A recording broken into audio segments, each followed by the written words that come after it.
The wrong table. They told her to move. She refused, and the man in the corner, the one everyone ignored, decided that was enough. If you've ever stood up when no one else would, or wished you had, stay with me until the end of this story.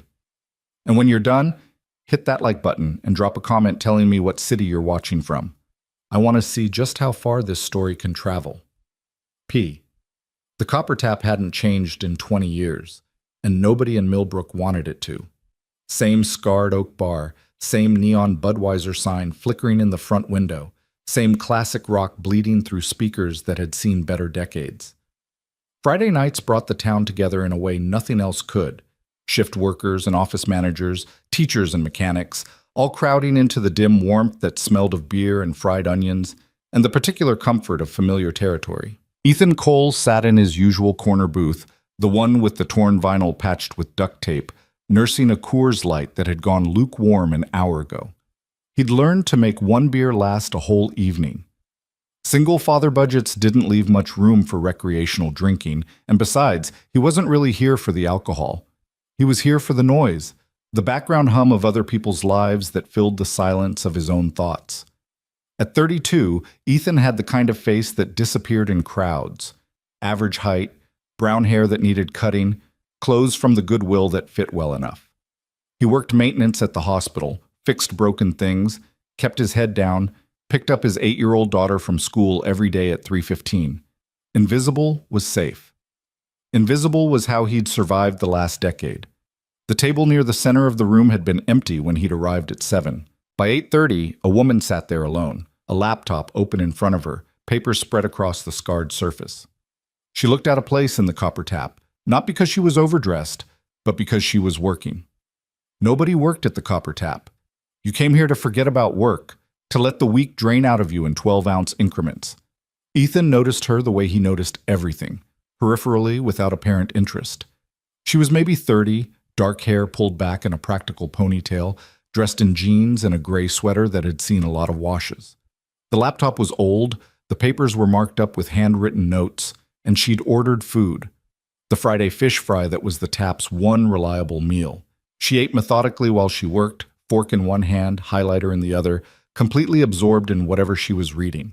She'd been there about an hour when the front door opened and 3 men walked in with the confidence of people who'd never been told no. Ethan recognized them immediately.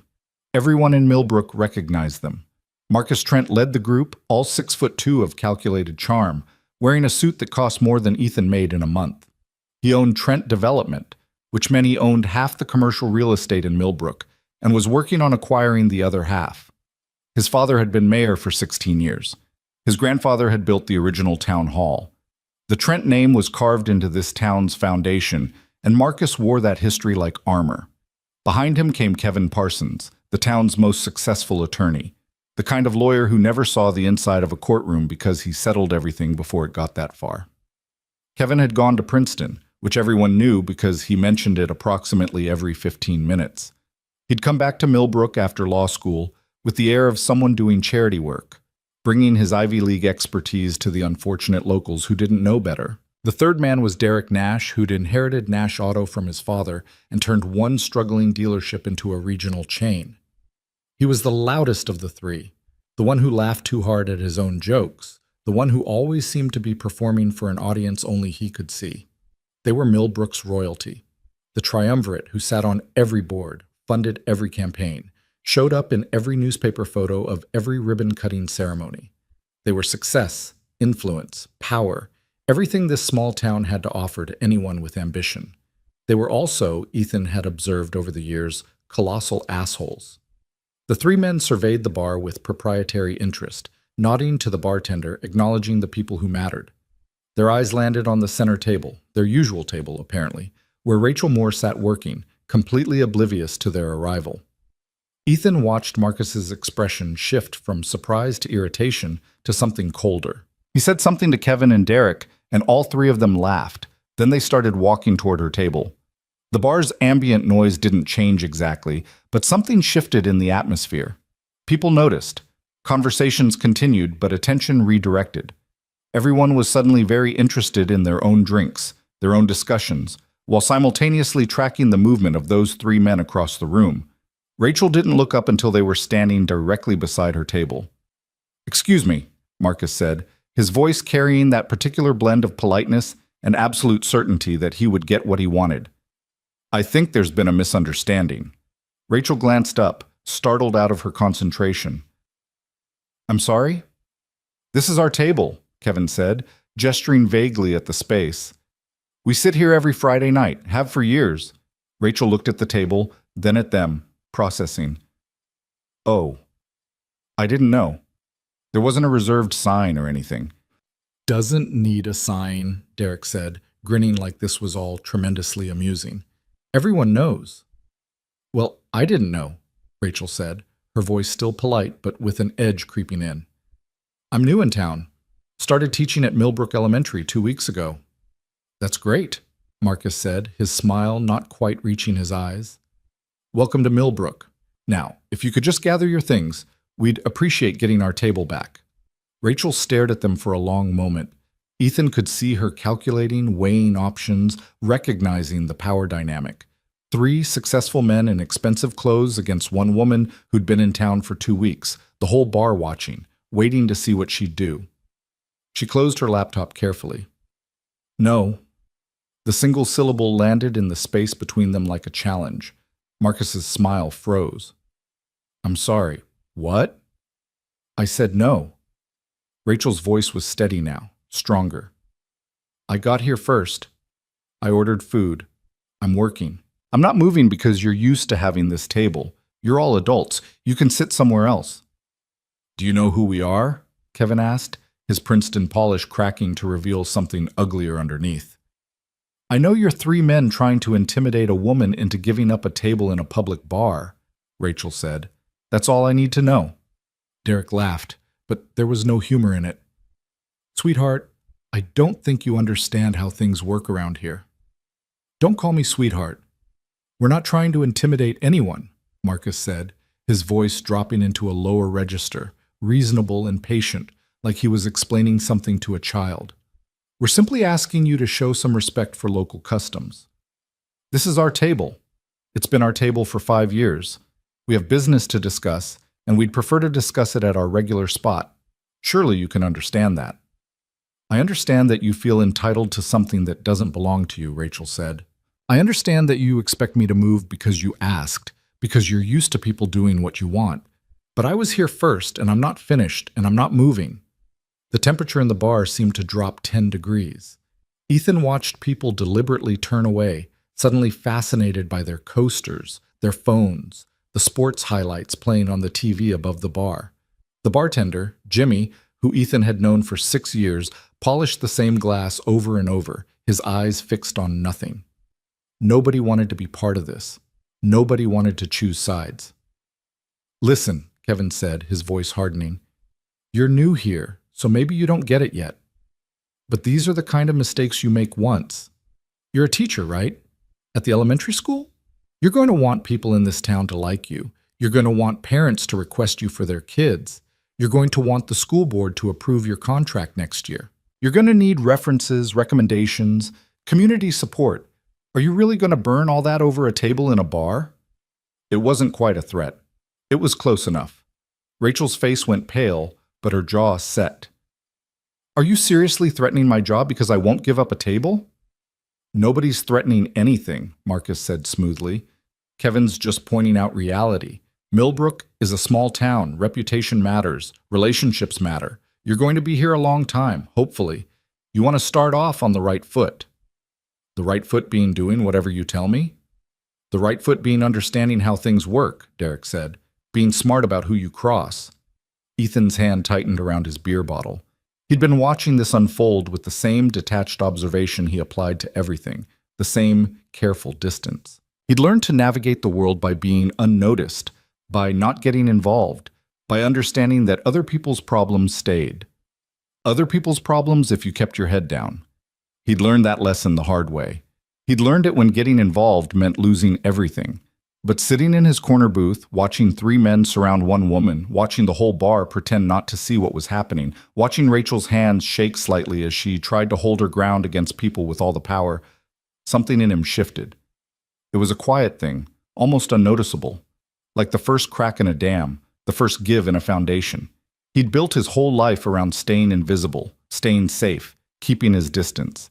He'd rebuilt himself from nothing by understanding that heroes got hurt, that standing up meant standing alone, that the cost of involvement was always higher than the price of indifference. But he'd also built his life around being someone his daughter could be proud of, around teaching her, through action, what mattered, around showing her that the world might be harsh, might be unfair, might be run by people who confused power with rightness, but that didn't mean you had to bow to it. And watching Rachel sit there, alone, afraid but refusing to back down, he saw his daughter in 10 years, in 20 years, facing her own Marcus Trents. He saw what he would want someone to do for her. He saw what he would want himself to have done. Ethan stood up. It wasn't dramatic. He didn't slam his beer down or call out across the bar. He just rose from his corner booth, leaving his jacket draped across the torn vinyl, and started walking toward the center table. He wasn't a big man. 5'10", maybe 170 soaking wet. He hadn't been in a fight in 10 years. Hadn't wanted to be, hadn't needed to be. His work boots made soft sounds on the scarred wood floor. His flannel shirt was frayed at the cuffs.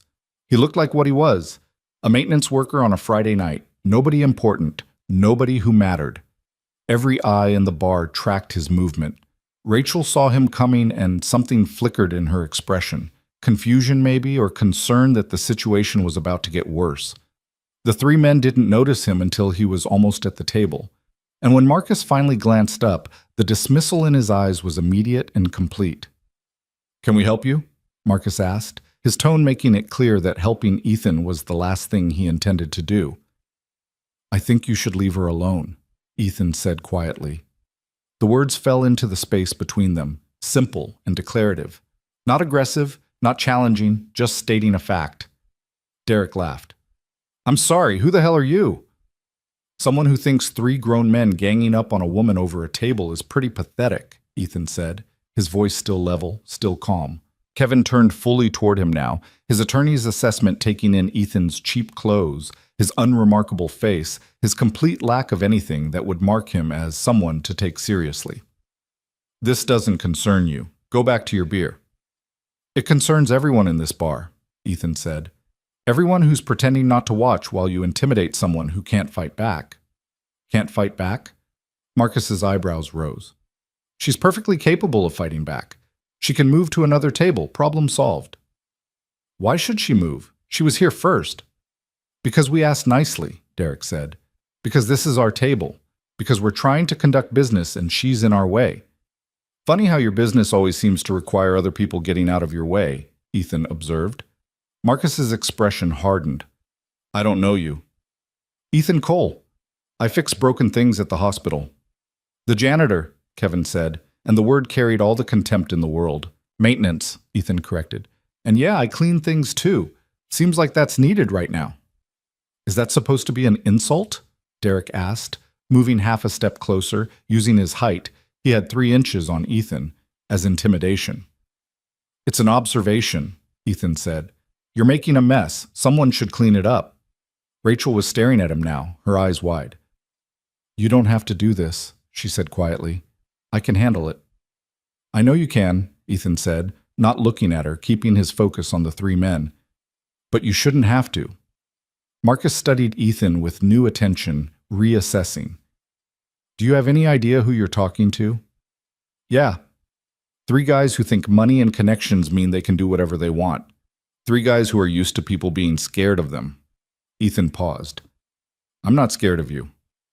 "Then you're stupid," Kevin said flatly. "Maybe. Or maybe I just think there are worse things than losing a job fixing toilets." "We could make your life very difficult," Marcus said, his voice dropping into something colder, more direct. "One phone call to hospital administration, budget cuts, positions eliminated. You've got a kid, right? Daughter, single parent? You really want to risk that to play hero for someone you don't even know?" The mention of his daughter hit like a physical thing, a punch to the chest. Ethan felt his breath catch, felt the old fear rise up, the terror of losing what little stability he'd built, of failing the one person who depended on him completely. But then he thought about Emma watching him walk away. Emma learning that when bad things happen to good people, You looked away to keep yourself safe. Emma absorbing the lesson that power mattered more than principle, that you bowed to bullies if they had enough money and influence. He thought about the man he used to be before everything fell apart. The man who'd worn a uniform and sworn an oath and believed that standing up mattered. He thought about the man he'd been trying to become since then, smaller, quieter, safer. And he thought about the man he wanted to be for his daughter. "Yeah," Ethan said softly. "I really want to risk that." The silence that followed was absolute. Even the jukebox seemed to fade, the classic rock becoming background static. Every person in the copper tap was watching now, no longer pretending otherwise. This had stopped being about a table. It had become something else, something that would define relationships and reputations and power structures for months to come. Marcus studied Ethan for a long moment, and something passed across his face. Surprise, maybe, or reassessment. Nobody said no to Marcus Trent. Nobody challenged him publicly. Nobody risked their livelihood to oppose him over something as meaningless as a bar table. "You're making a mistake," Marcus said finally. "Probably," Ethan agreed. "I've made a lot of them, but I don't think this one will keep me up at night." Derek moved then, a sudden shift forward, getting into Ethan's space, using his size to intimidate. "Listen, buddy." His hand came up, reaching for Ethan's shoulder, probably planning to shove him, to physically reinforce the hierarchy they'd been trying to establish verbally. He never made contact. Ethan moved. It was fast, economical, the product of training so deeply embedded that it happened before conscious thought. His left hand came up, catching Derek's wrist, redirecting the momentum. His right hand moved to Derek's elbow, controlling the joint. A half step backward, a pivot, and suddenly Derek was off balance. His arm extended at an angle that was uncomfortable but not quite painful, his whole body committed to a position he hadn't chosen. Ethan held him there for 1 second, 2. Long enough for everyone to see, long enough for the message to register. Then he released him and stepped back, hands dropping to his sides, his expression unchanged. Derek stumbled slightly, caught himself, stared at Ethan with shock and anger and something else, something like recognition. "You were military," Marcus said. It wasn't a question. Ethan didn't answer. "What branch?" Kevin asked, his attorney's mind already calculating, reassessing the risk equation. "Does it matter?" "It might," Marcus said slowly, "depending on what you did.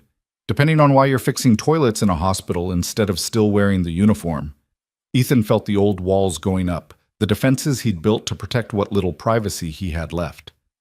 "My job history isn't relevant to this conversation." "Everything's relevant," Kevin said. "Context matters. You're not just some random maintenance guy. You've got training, skills, a background. Makes me wonder what else you're hiding." "I'm not hiding anything. I'm standing here telling you to leave her alone." Rachel spoke up then, her voice stronger than it had been. "He's right. All 3 of you should go. Find another table. Stop acting like you own this place." "We do own this place," Derek said, rubbing his wrist, his eyes still on Ethan. "Marcus's family owns the building. We keep this bar in business." "Then you should want it to be the kind of place where people feel safe," Rachel said. "Where women don't get harassed, where might doesn't make right." "Nobody's harassing anyone," Marcus said, but his voice had lost some of its certainty. "We asked for our table back. That's not harassment." "You threatened my job," Rachel said. "You surrounded me. You tried to intimidate me into doing what you wanted. That's absolutely harassment." "That's a mischaracterization of the conversation," Kevin said automatically, the lawyer in him already preparing a defense. "That's what happened," Rachel said flatly. "And everyone in this bar saw it." Marcus looked around the room at all the faces that had been so carefully neutral before. Now, in the aftermath of Ethan's intervention, people were looking back. Not saying anything, not getting involved, but not looking away anymore either. The bartender, Jimmy, had stopped polishing his glass. He was watching, his expression unreadable. Sarah Chen, who taught high school English and sometimes helped Rachel with curriculum planning, was sitting at a table near the window. She met Rachel's eyes and gave a small nod. Tom Brewster, who ran the hardware store and had known Ethan for 6 years, was at the bar. He caught Ethan's glance and raised his beer slightly. Small gestures, tiny moments of acknowledgement, but they added up to something, a shifting of the ground beneath the careful hierarchy Millbrook had maintained for so long. Marcus saw it too. He was smart enough, politically astute enough, to recognize when the room had turned. "This isn't over," he said quietly, but the words lacked conviction. "Yeah, it is," Ethan said. "For tonight, anyway. Find another table. Have your business meeting. Leave her alone." For a moment, it could have gone either way. Marcus was used to winning, used to getting what he wanted, used to people backing down when pushed, losing face in front of the whole town, being defeated by a maintenance worker and a teacher nobody knew. It went against everything his world was built on. But he was also smart enough to know when to retreat. Sometimes you lost the battle to win the war. Sometimes you gave ground to maintain the appearance of reasonableness. "Fine," he said, his voice tight.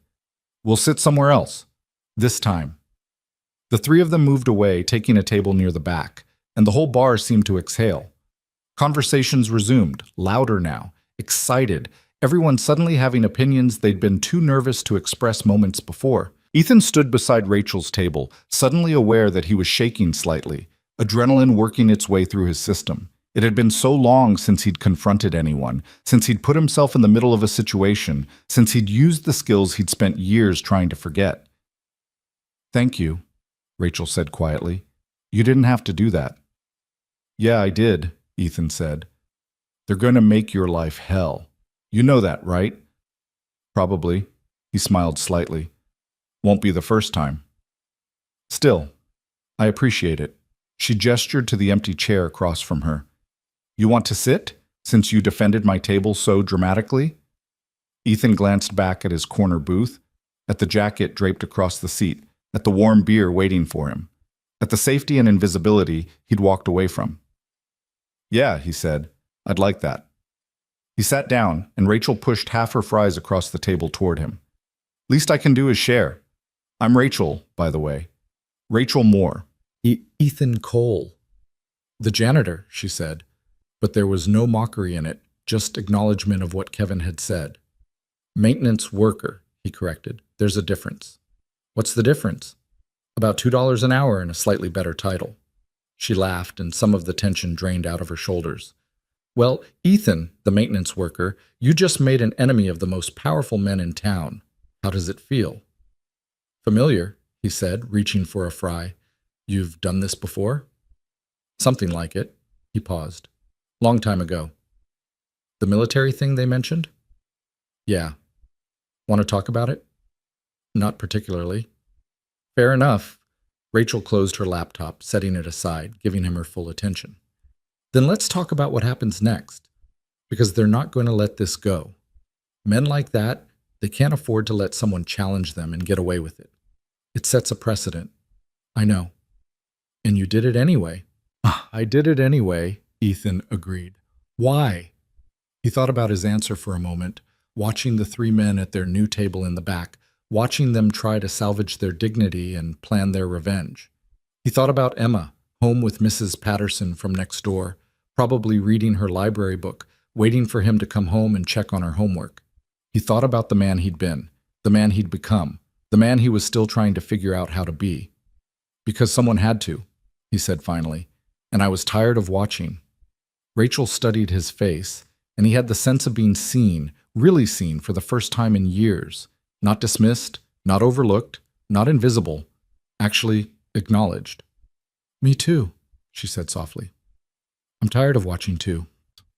They sat there in the center of the copper tap, two people who'd stopped watching, while the whole town buzzed around them and Marcus Trent made phone calls in the back corner and the balance of power in Millbrook shifted in ways that would take weeks to fully understand. The night was far from over. The consequences were just beginning. But for that moment, sitting across from someone who'd also chosen to stand instead of bow, Ethan felt something he hadn't felt in a decade. He felt like himself again. And in the corner of the bar, in the shadows where most people didn't look, Jimmy the bartender picked up his phone and sent a text message. Just a few words, but they would matter more than anyone knew. Someone finally stood up to them. Maintenance guy from the hospital. "This is going to get interesting." The message went to 6 different people. By morning, it would reach 60. By the end of the week, it would change everything. The Saturday morning light came through Ethan's kitchen window at an angle that told him he'd overslept. He blinked awake on the couch, still in yesterday's clothes, his phone buzzing insistently on the coffee table. 7 missed calls, 14 text messages, 3 voicemails. He sat up slowly, his back protesting the awkward position he'd fallen asleep in after getting home from the copper tap just after midnight. Emma's bedroom door was still closed. She'd sleep until 9 on weekends if he let her. Mrs. Patterson had texted around 10:30 last night to confirm Emma had brushed her teeth and finished her reading. Everything normal? Everything fine. Except his phone was lighting up like he'd won the lottery or committed a crime. The first text was from Tom Brewster at the hardware store, sent at 6:43 in the morning. Heard what you did last night. Proud of you, man. Let me know if you need anything. The second was from Sarah Chen, the high school teacher who'd been at the copper tap. Rachel called me this morning. Are you okay? They're already spreading rumors. The third was from a number he didn't recognize. This is Marcus Trent. We should talk.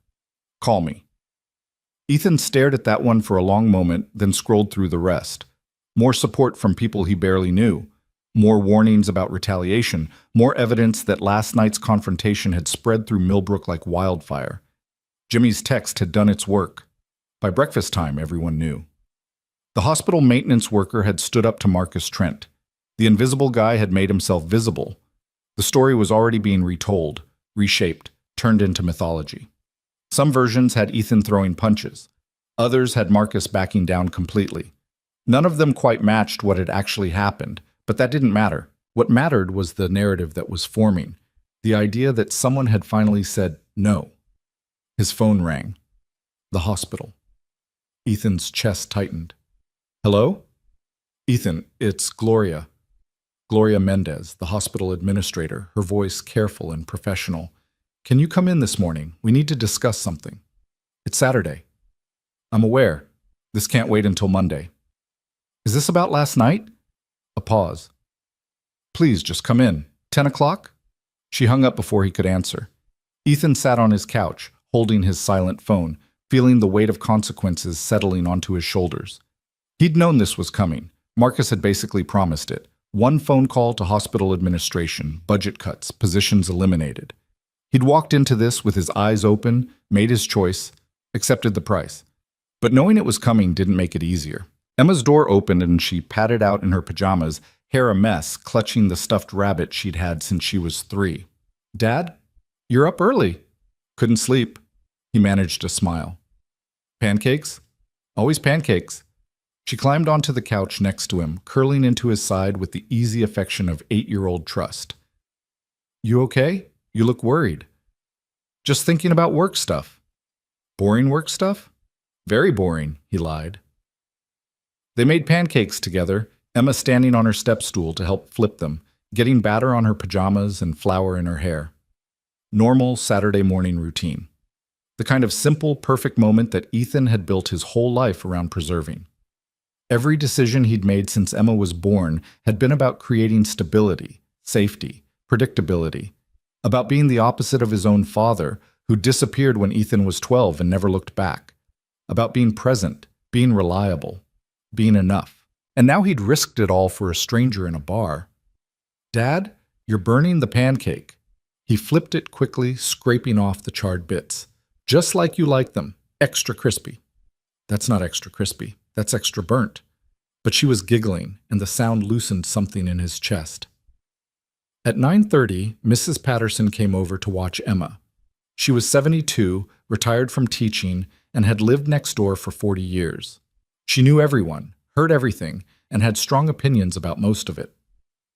Heard you had an interesting evening, she said, settling into the armchair with her knitting. News travels fast. News travels at the speed of gossip, which is faster than light in a town this size. She looked at him over her reading glasses. Marcus Trent called the mayor this morning. Mayor called the hospital board chairman. Chairman called Gloria Mendez. You're walking into an ambush, you know that? Yeah, I figured. You going to back down? Apologize? Make it go away? Ethan grabbed his jacket from the hook by the door. No, I don't think I am. Mrs. Patterson smiled, the expression transforming her face. Good. About time someone in this town remembered they have a spine. Your daughter will be fine. Take your time. The hospital was a 15-minute drive, a squat brick building that served 3 surrounding towns and always smelled faintly of industrial cleaner and cafeteria food. Ethan had worked there for 6 years, knew every hallway, every storage closet, every quirk of the ancient HVAC system. He'd fixed broken beds and clogged drains and malfunctioning elevators. He'd worked double shifts when they were short-staffed, come in on holidays, never complained about the pay or the hours or the occasional verbal abuse from stressed doctors and overwhelmed nurses. He'd been reliable, invisible, safe. Gloria's office was on the 2nd floor, next to the billing department. Her door was open. She sat behind her desk, impeccably dressed even on a Saturday, her expression neutral in the way that meant she was furious but too professional to show it. "Close the door, please." Ethan closed it and sat in the chair across from her. The office was small, organized, decorated with photos of Gloria's 3 kids and various certifications and awards. A mug on her desk said, "World's Okayest Administrator." She'd bought it herself, said it kept expectations manageable. "I got a very interesting phone call this morning," Gloria said without preamble, "from Robert Hutchins." Robert Hutchins, hospital board chairman, also Marcus Trent's uncle. "Let me guess," Ethan said. "He's concerned about my performance. He suggested we review your position, said the maintenance department might be overstaffed, mentioned budget constraints and efficiency improvements." Gloria folded her hands on her desk. "He was very polite about it, very reasonable, made it sound like a normal operational discussion, except we both know it isn't." "No, it isn't." "Want to tell me what happened?" Ethan told her. The whole story. From Rachel sitting alone to Marcus's threats to the moment Derek tried to shove him. Gloria listened without interrupting, her expression unchanging. When he finished, she was quiet for a long moment. "So you humiliated Marcus Trent in front of half the town because he was harassing a woman over a table. That's about the size of it. And you knew there would be consequences." "Yes." "Did it occur to you that those consequences might affect more than just you? That I'd have to explain to the board why I'm keeping an employee who's made an enemy of one of our biggest donors? That the maintenance department budget might actually get cut? Which means your coworkers might lose overtime, benefits, maybe even their jobs." The words hit hard because they were true. Ethan had thought about himself, about Emma, about doing the right thing. He hadn't thought about Carlos and Mike and Janet, the other maintenance workers who depended on this place just as much as he did. "I'm sorry," he said quietly. "I didn't think it through." "No, you didn't." Gloria leaned back in her chair, studying him. "But you know what? I'm glad you did it anyway." Ethan blinked. "What?" "Marcus Trent is a bully. His uncle is a bully. The whole Trent family has been pushing people around in this town for 3 generations, and they get away with it because everyone's too scared to push back." She smiled slightly. "I'm tired of being scared. I'm tired of watching them treat people like possessions. I'm tired of pretending it's normal." "So I'm not fired?" "Oh, you're probably going to get fired eventually. Robert will find a way. He'll wait a few weeks so it doesn't look obvious.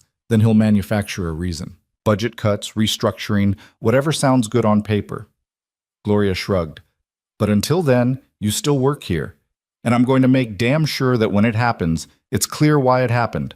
I'm going to document every conversation, every decision, every bit of pressure they apply. I'm going to make them work for it." "Why?" "Because I have 3 daughters," Gloria said. "And I want them to grow up in a world where women don't get harassed over bar tables, where standing up for someone doesn't cost you everything, where bullies eventually lose." She paused. "Also because my ex-husband was friends with Marcus Trent, and I know exactly what kind of man he is. Someone needed to stand up to him. I'm just sorry it took this long." Ethan felt something shift in his chest, a loosening of the tension he'd been carrying since his phone started buzzing this morning. "Thank you." "Don't thank me yet. This is going to get ugly. They're not going to let it go." "I know. And you're okay with that?" He thought about Emma, about Mrs. Patterson's question, about the choice he'd made and the man he wanted to be. "Yeah, I'm okay with that." Gloria nodded. "Then get out of here. Enjoy your Saturday. Come Monday, we'll start documenting everything." Ethan drove home taking the long way, needing time to process. The town rolled past his windows, familiar and strange at the same time. Millbrook had been his home for 6 years, but he'd never really been part of it. He'd lived here, worked here, raised his daughter here, but always at a distance, always as an outsider looking in. Now suddenly, he was in the center of something. People were talking about him, choosing sides because of him, having opinions about what he'd done. The invisibility he'd cultivated so carefully was gone, burned away in one moment of standing up. He wasn't sure how he felt about that. His phone rang. Rachel Moore. "Hey," he answered. "Are you okay? Sarah Chen told me the hospital called you in. I feel terrible. This is my fault." "It's not your fault. I made my choice. A choice you wouldn't have had to make if I just moved to another table like they wanted. You had every right not to move. Rights don't matter much when the other side has all the power." Her voice was tight with guilt. "I should have just let it go. It was one table. It wasn't worth you losing your job." "I haven't lost my job yet, and even if I do, it's worth it." "How can you say that? You have a daughter. You need this job." "I need a lot of things," Ethan said. "I need to pay rent and buy groceries and keep Emma in school. But I also need to be able to look at myself in the mirror. I need to teach my daughter that some things matter more than safety. I needed to stop watching and start doing." Rachel was quiet for a moment. "You're either very brave or very stupid." "Probably both." He pulled into his driveway, killed the engine. "What about you? They threaten your job yet?" "Not yet, but I got a call from Principal Morrison this morning. Very friendly, very concerned, asking if I was settling in okay, if I'd had any problems with community members, suggesting I might want to focus on building positive relationships, avoiding controversy." Translation: don't make waves. Exactly. He heard her take a breath. "I told him what happened, all of it, including the part where they threatened my job. I told him I was documenting everything, and if my contract wasn't renewed next year, I'd want to know exactly why." That took guts. "I learned from a good example." She paused. "Listen, I know this is weird. We barely know each other. But do you want to get coffee? Talk about what happens next? I feel like we're in this together now, whether we plan to be or not." Ethan glanced at his house, where Emma and Mrs. Patterson were probably deep into some board game. He thought about the safe choice, the smart choice, the choice that would keep him out of further trouble. "Yeah," he said. "I'd like that. There's a coffee shop on Main Street, neutral territory." "Unlike the Copper Tap." "Unlike the Copper Tap," he agreed. They met an hour later at Common Grounds, a small cafe that survived on caffeine addiction and free Wi-Fi. Rachel was already there, sitting at a corner table with 2 cups in front of her. She looked tired, like she hadn't slept much. "I got you a regular coffee," she said. "Figured you for a black coffee type." "Good guess." He sat down across from her. "How are you holding up?" "I keep replaying it in my head, trying to figure out what I should have done differently. If I'd been smarter, less confrontational, if I just handled it better." "You handled it fine. They're the ones who screwed up, not you. They don't see it that way. They don't matter." Rachel laughed, but there was no humor in it. "They matter a lot in this town. They matter to my job, my reputation, my future here. I moved to Millbrook because I wanted a fresh start. Small town, good school, chance to actually make a difference instead of being lost in some overcrowded urban district. And now, 2 weeks in, I'm at war with the most powerful people around." "You're not at war. You just refuse to be bullied." "Is there a difference?" "There should be." Ethan wrapped his hands around his coffee cup. "You asked me last night why I did it. Want to know the real reason?" "Yeah." "Because I spent 10 years watching, 10 years keeping my head down, staying invisible, not getting involved.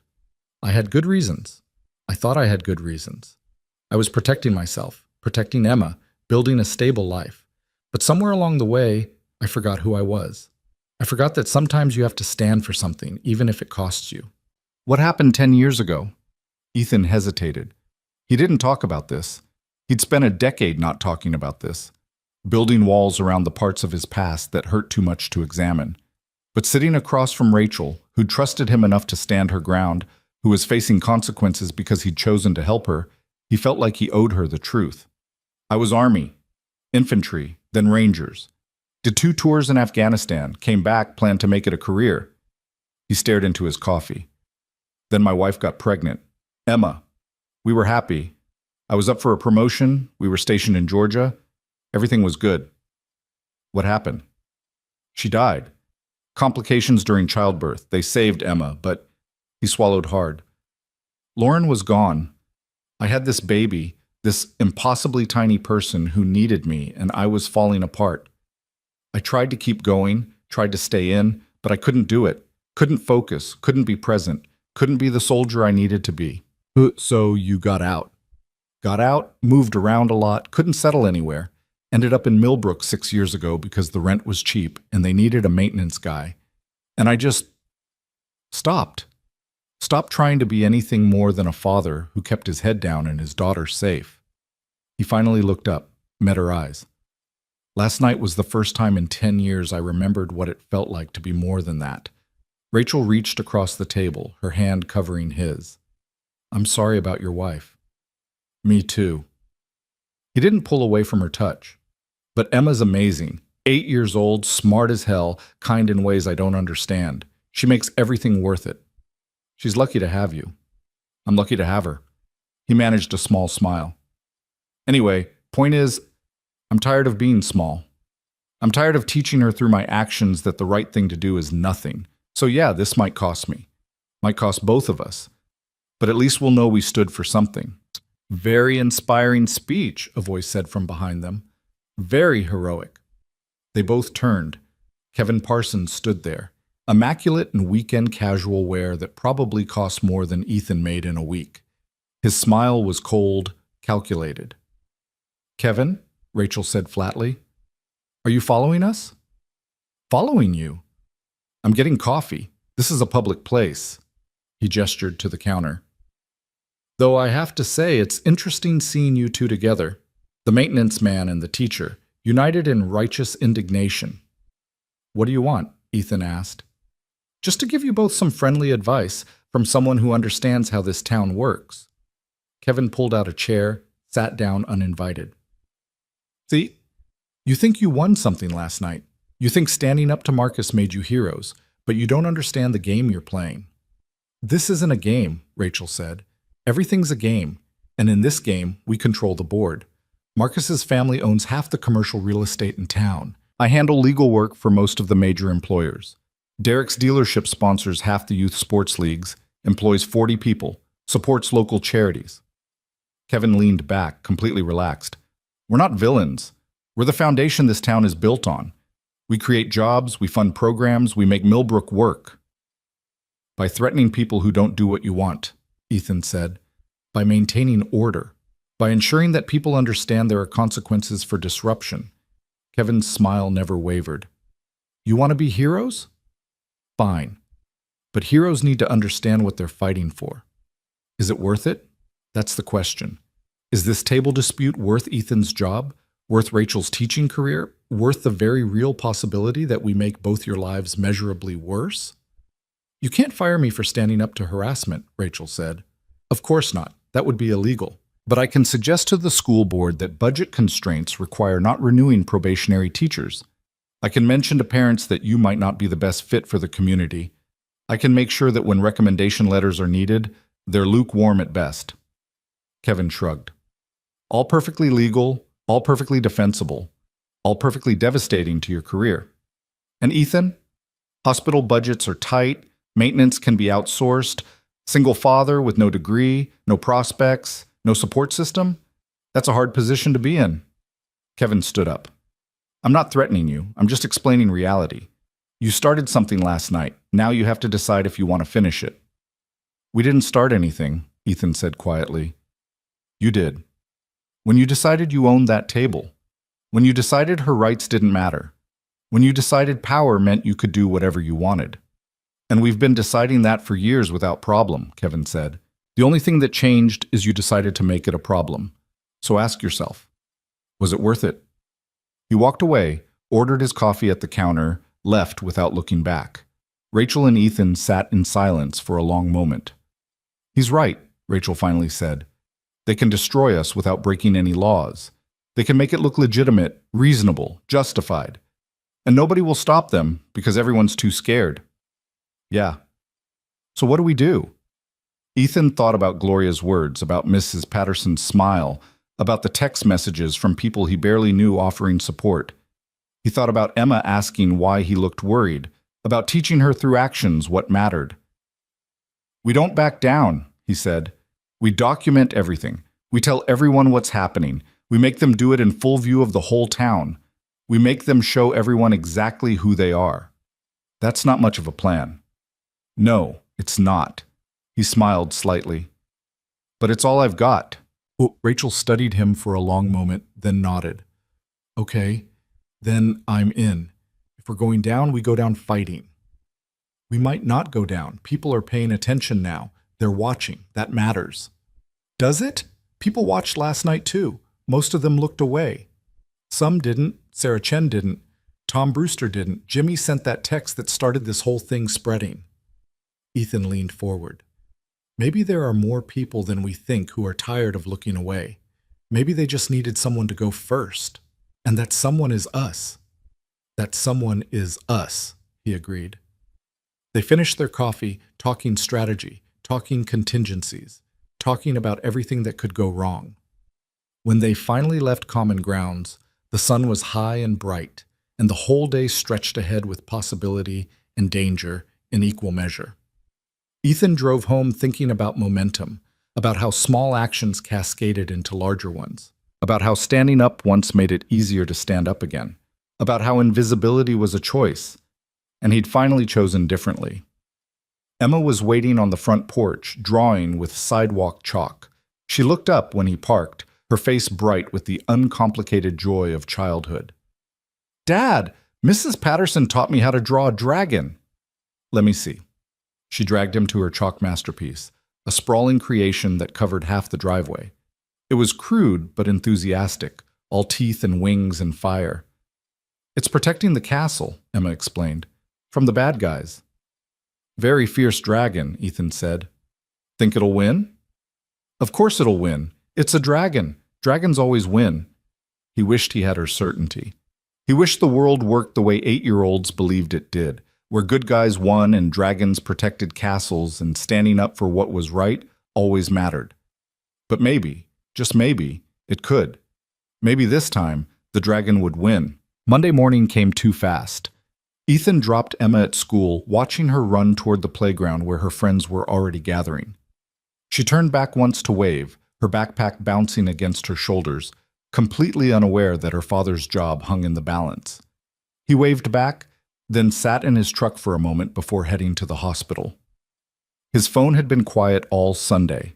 No calls from Gloria, no texts from Marcus Trent, no messages from anyone. The silence felt ominous, like the stillness before a storm. The hospital parking lot was half empty at 7:30 in the morning. Ethan parked in his usual spot, grabbed his lunch bag, headed inside. Carlos was already in the maintenance office, drinking coffee from a thermos and reading something on his phone. Morning, Ethan said.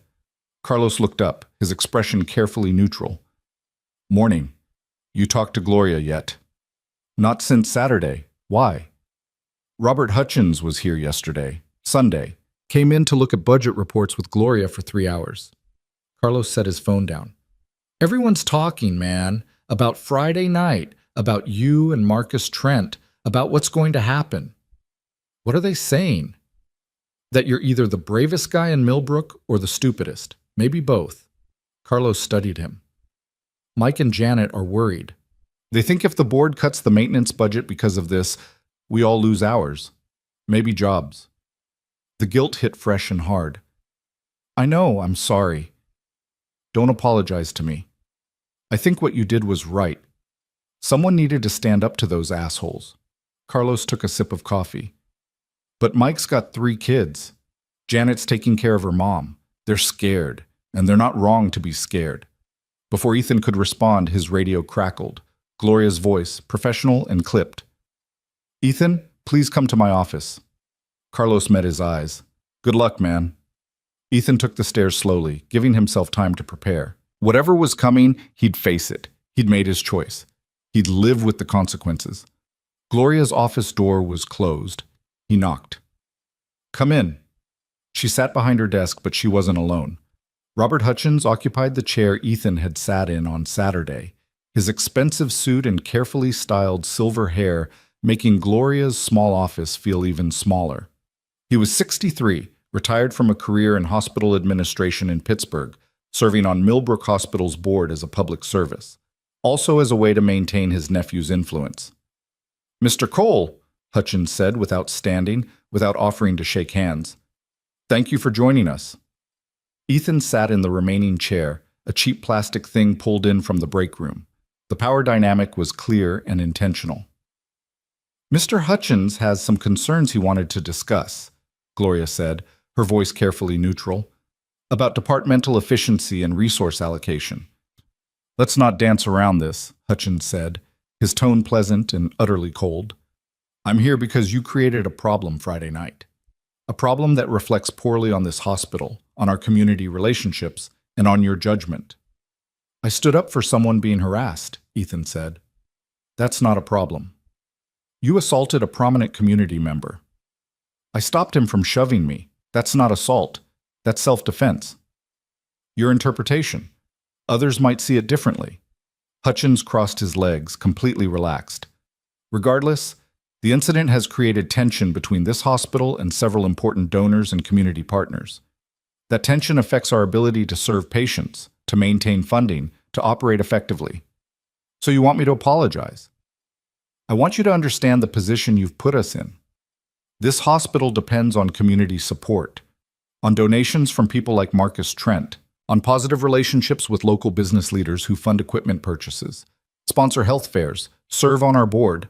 Hutchins gestured vaguely. "Your personal disputes with these individuals jeopardize those relationships." "My personal dispute is that they were threatening a woman.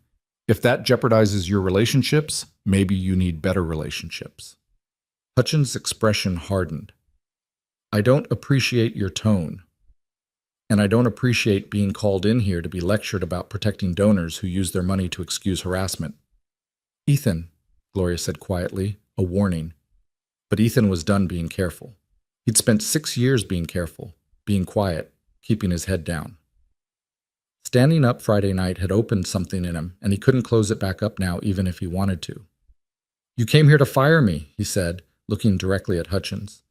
"So just do it.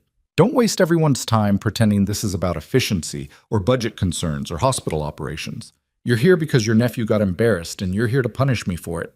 So stop pretending and just do it." The silence that followed was absolute. Gloria's face had gone pale. Hutchins stared at Ethan like he'd encountered a particularly interesting species of insect. "I'm not firing you," Hutchins said finally. "Not today."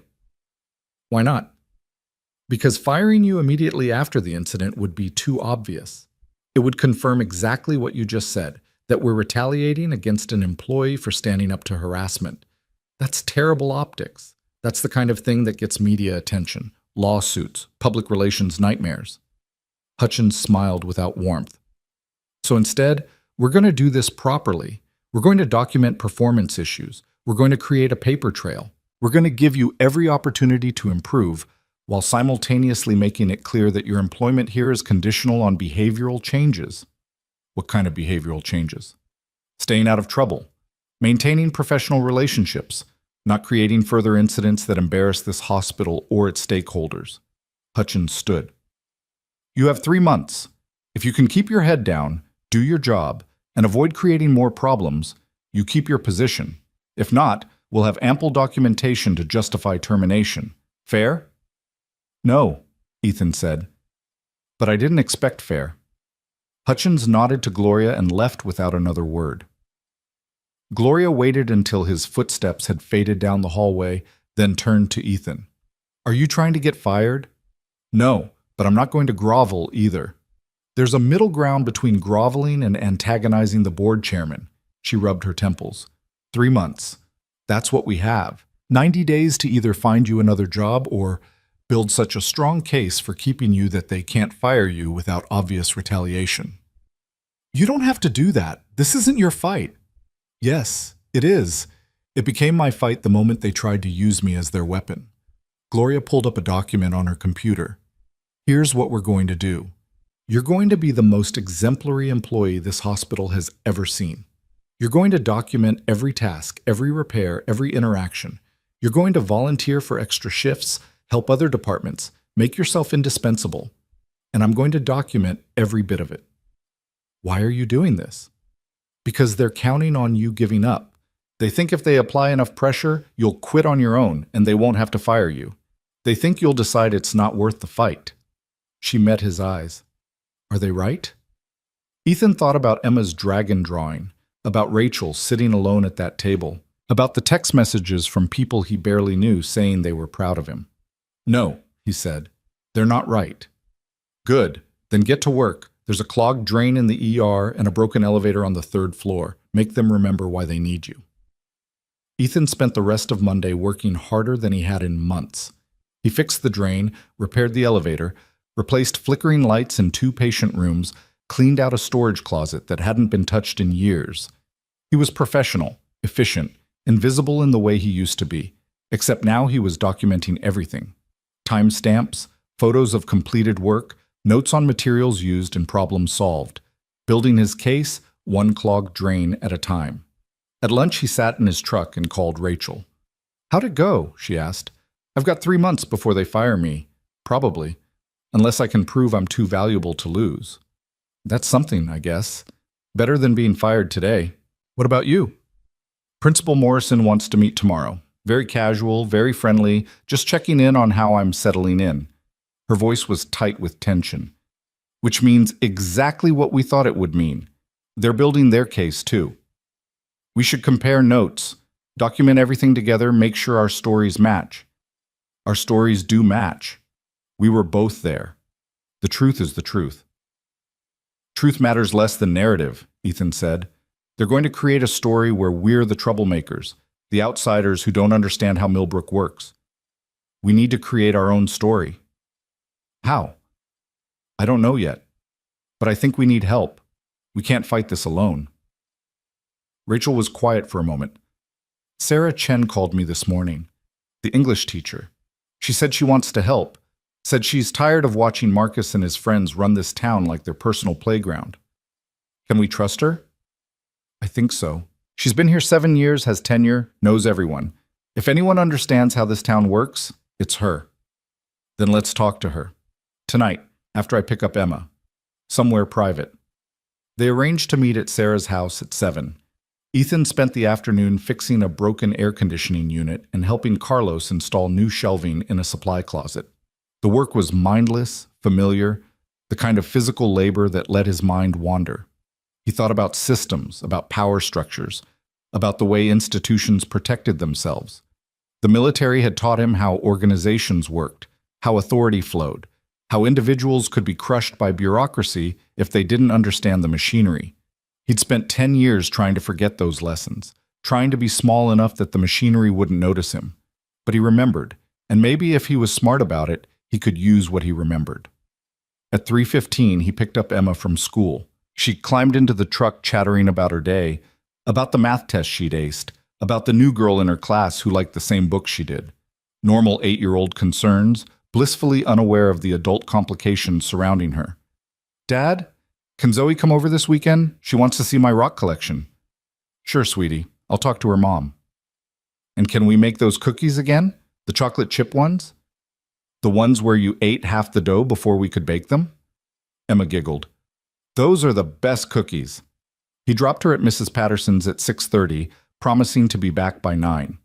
Mrs. Patterson took one look at his face and asked no questions, just ushered Emma inside with promises of mac and cheese and a movie. Sarah Chen lived in a small craftsman bungalow on Oak Street, painted cheerful yellow with white trim. Rachel's car was already in the driveway. Ethan parked behind it and walked up the porch steps, noting the carefully tended garden, the swing hanging from the porch ceiling, the welcome mat that actually looked welcoming. Sarah answered before he could knock. Come in. We're in the kitchen. The house smelled like coffee and something baking. Sarah led him through a living room crammed with bookshelves to a kitchen where Rachel sat at a worn wooden table, a notebook open in front of her. Thanks for having us, Ethan said. Thank you for finally doing something about those assholes, Sarah said bluntly. She was maybe 40, with short black hair and the kind of direct gaze that probably terrified unprepared high school students. I've been teaching here for 7 years, and I've watched Marcus Trent and his buddies get away with whatever they want. Someone needed to stand up to them. We're paying for it now, Rachel said. Of course you are. That's how they maintain power. Swift, decisive retaliation against anyone who challenges them. Sarah poured coffee for Ethan, refilled Rachel's cup. But here's the thing. They're not as invulnerable as they think they are. They've gotten sloppy because nobody's ever fought back. What do you mean? Ethan asked. Marcus's development company has been buying up properties around town for years.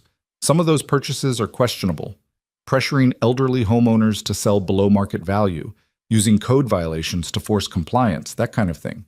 Kevin Parsons has handled all the legal work, which means he's involved in anything shady that went down. Sarah pulled out her own notebook, flipped it open. And Derek Nash's dealership has a pattern of warranty disputes that never seem to get resolved. A lot of unhappy customers, a lot of complaints that went nowhere because he's buddies with the Better Business Bureau director. You've been investigating them, Rachel said.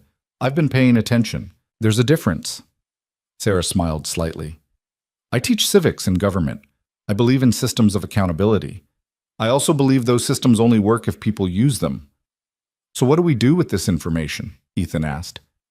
We document everything that happens to you, every meeting, every performance review, every bit of pressure they apply. We make sure there's a record of the timeline. You stood up to harassment on Friday and immediately faced professional retaliation. That's a story that makes sense, that has a clear narrative arc. But we also need more than just our story, Rachel said. We need other people willing to speak up, willing to say they've seen this pattern before, that this is how Marcus and his friends operate. That's the hard part, Sarah admitted. People are scared. They have jobs, mortgages, kids in school. They don't want to risk what they have to fight a battle they might lose.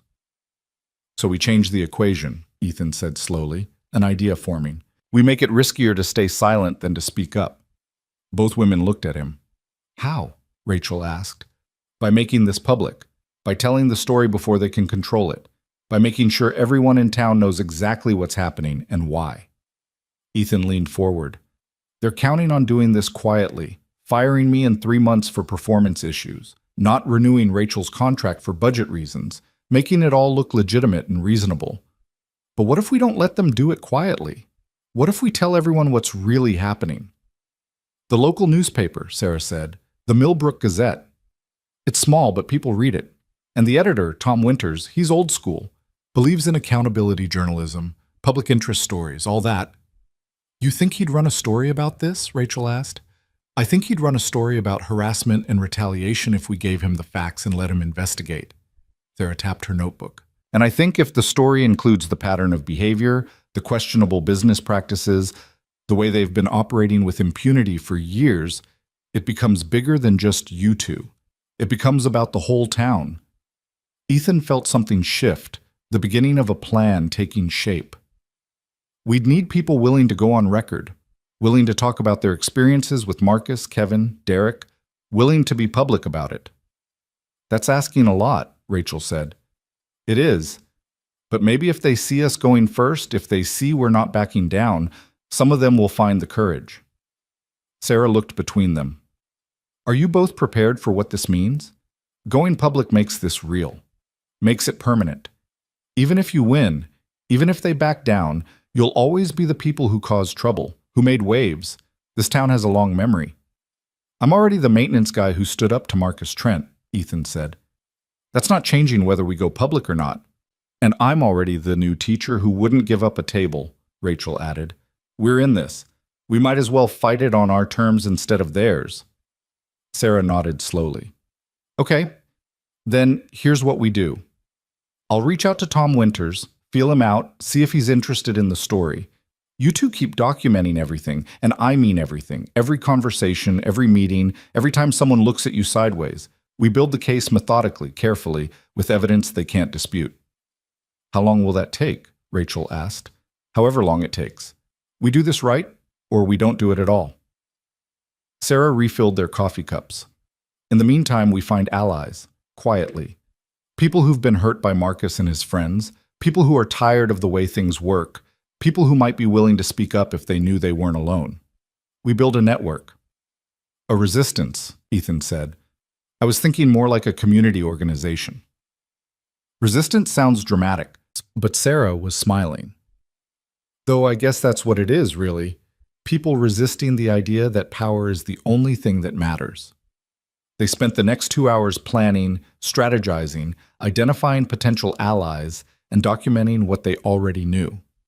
By the time Ethan left at 8:45, he had a list of names, a timeline of events, and the beginnings of hope that maybe they weren't as alone as they'd thought. He picked up Emma from Mrs. Patterson's, carried her drowsy weight to the truck, drove home through quiet streets. She was half asleep when he tucked her into bed, barely waking enough to mumble goodnight. He stood in her doorway for a moment, watching her breathe, thinking about the world he wanted her to grow up in. A world where standing up for what was right didn't cost you everything. Where bullies eventually faced consequences. Where the dragon won. His phone buzzed. A text from a number he didn't recognize. "This is Tom Winters from the Gazette. Sarah Chen said you might have a story for me. Can we talk tomorrow?" Ethan stared at the message, feeling the weight of the decision. Once he talked to a reporter, once this became a public story, there was no going back. No quiet resolution, no behind-the-scenes settlement, no way to make this go away. Just the truth, told plainly, and whatever consequences followed. He typed back, "Yes. Tomorrow after work, 5:30? The response came immediately. "I'll be there. This better be good." "It is," Ethan wrote. "It's about how this town really works." He put his phone down, turned off the lights, sat in his dark living room thinking about momentum and choices and the moment when watching became doing. He'd crossed that line Friday night. Everything that followed was just the continuation of that first step, that first decision to stand instead of sit. Tomorrow, he'd talk to a reporter. Tomorrow, the private fight would become public. Tomorrow, everything would change again. But tonight, sitting in the dark with his daughter sleeping safely down the hall, Ethan felt something he hadn't felt in a long time. He felt like he was finally moving forward instead of just surviving. Like he was building something instead of just protecting what little he had. Like maybe, just maybe, standing up had been the right choice after all. The consequences would come. They were already coming, had been coming since Saturday morning. But for the first time in 10 years, Ethan wasn't afraid of them. He was ready. The next morning brought rain, the kind of steady downpour that turned Millbrook streets into rivers and made everyone drive 10 miles below the speed limit. Ethan worked through his maintenance rounds mechanically, his mind on the meeting with Tom Winters. Rachel had texted that her meeting with Principal Morrison had gone exactly as expected. Gentle pressure, disguised as concern, suggestions that she focus on fitting in rather than making waves, subtle implications that her future at the school depended on her understanding how things worked. They were tightening the screws, making the pressure visible enough to be felt but subtle enough to deny. At 4 o'clock, Gloria called him to her office again. This time she was alone, and her expression was grim. "They're escalating," she said without preamble. "Robert Hutchins called an emergency board meeting for Thursday, 3 days from now. The agenda is listed as budget review and staffing optimization, which means they're moving faster than I expected. Can they fire me that quickly? They can recommend termination to me. I can refuse, but that just delays the inevitable and costs me my own job." Gloria handed him a folder. "I've been documenting everything like I promised. Your work records, performance reviews, every compliment from staff and patients. You're one of the best employees we have, but it won't matter if they've made up their minds." Ethan took the folder, feeling the weight of paper and ink and accumulated evidence that he was good at his job. "What do you think I should do?" "Honestly, I think you should start looking for another job. Take control of the narrative. Leave on your terms instead of theirs." She paused. "But I don't think you're going to do that." "No, I'm not." "Then fight. Fight hard, fight smart, and make sure everyone knows why you're fighting." Gloria's smile was tired but genuine. "I'll back you as long as I can. After that, you're on your own." "Thank you for everything." "Don't thank me yet. Thursday might be a disaster for both of us." Ethan met Tom Winters at a coffee shop in the next town over, neutral territory where they wouldn't be recognized. The reporter was in his 50s, balding, wearing a rumpled sport coat, and carrying a notebook that had seen better days. He looked like Central Casting's idea of a small-town journalist, but his eyes were sharp and assessing. Sarah Chen speaks highly of you, Winters said, ordering black coffee and settling into their corner booth. She doesn't speak highly of many people. So talk to me. What's the story? Ethan told him. Everything. The incident at the Copper Tap, the immediate retaliation, the threats to both his and Rachel's jobs, the pattern of behavior that Sarah had documented. He showed Winters the folder Gloria had given him, the timeline they'd built, the evidence of cause and effect. Winters took notes, asked pointed questions, occasionally paused to verify facts. When Ethan finished, the reporter sat back and studied him. This is a good story, Winters said finally. Powerful people abusing their position, ordinary citizens standing up, institutional retaliation. It's got everything, but it's also dangerous. For you, for your friend Rachel, and for me. The Gazette depends on advertising. Marcus Trent's company buys ads. So do Derek Nash's dealerships. So do a lot of businesses owned by people who are friends with Kevin Parsons. So you're not going to run it. I didn't say that. Winters leaned forward. I said it's dangerous. There's a difference. Dangerous stories are often the ones that matter most. But I need you to understand what you're doing. Once this is public, there's no taking it back. Your private fight becomes everyone's business. People will take sides. Some will support you. Many won't. Are you ready for that? Ethan thought about Emma's dragon, about Gloria's support, about the text messages from strangers offering encouragement. Yes, he said, I'm ready. And Rachel Moore? You'll have to ask her yourself, but I think she'll say the same thing. Winters nodded. I'll need to interview her, verify the facts independently, talk to witnesses from the bar. I'll need to reach out to Marcus Trent and his friends for comment. They'll deny everything, but I have to give them the chance to respond. This will take time. Maybe a week, maybe 2. Can you wait that long? The board meeting is Thursday, 3 days. Then I'll work fast. Winters closed his notebook. But I'm not rushing this just to meet your timeline. I'm going to do it right. Fair, accurate, balanced. If I find out you've exaggerated or lied about any of this, the story dies. Understood? Understood. They shook hands, and Ethan drove home through the rain, feeling like he'd set something irrevocable in motion. The story would run or it wouldn't, but either way, he'd tried. He'd done more than watch. Wednesday brought sunshine and a sense of countdown. 2 days until the board meeting, 2 days until they tried to fire him. Ethan worked his shifts, documented everything, waited for the other shoe to drop. It dropped at noon. Marcus Trent walked into the hospital. Ethan was replacing a light fixture in the second-floor corridor when he saw him. Marcus moved with the confidence of someone who belonged everywhere, nodding to staff who recognized him, his presence instantly transforming the space around him. He was here for a reason, and Ethan had a sinking feeling he knew what that reason was. Marcus spotted him and changed direction, walking straight toward where Ethan stood on a ladder. "Mr. Cole," Marcus said pleasantly. "Do you have a moment?" Ethan climbed down slowly, methodically returning his tools to his belt. "I'm working." "This won't take long," Marcus gestured down the hallway. "Perhaps somewhere private." They ended up in an empty patient room, Marcus closing the door behind them. The space felt too small suddenly, too intimate for whatever this conversation was going to be. "I wanted to speak with you before Thursday," Marcus began. "Man to man, without lawyers or administrators or anyone else complicating things. Okay? I'm prepared to make you an offer. A fair offer, one that solves both our problems." Marcus leaned against the windowsill, perfectly relaxed. "You resign, effective immediately. I'll personally ensure you receive 3 months severance pay, a positive reference, and assistance finding a new position, possibly out of state, somewhere with more opportunities. Fresh start for you and your daughter. In exchange for what? In exchange for ending this. No more drama, no more public confrontations, no more making my life difficult." Marcus smiled slightly. "You walk away, I walk away. Everyone moves on."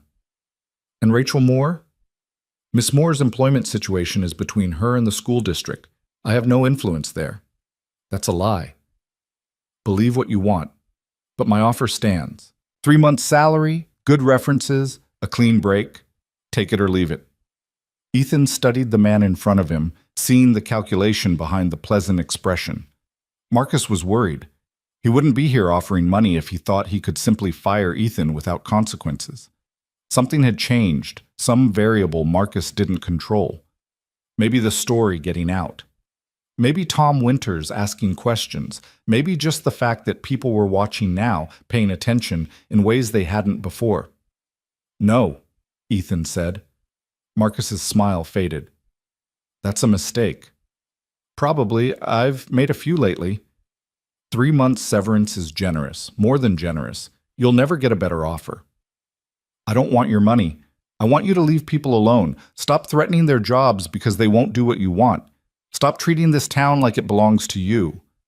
"This town does belong to me. My family built it. We employ half the people in it. We fund the schools, the library, the youth programs. Without us, Millbrook dies." Marcus pushed off from the windowsill, moving closer. "You're nobody.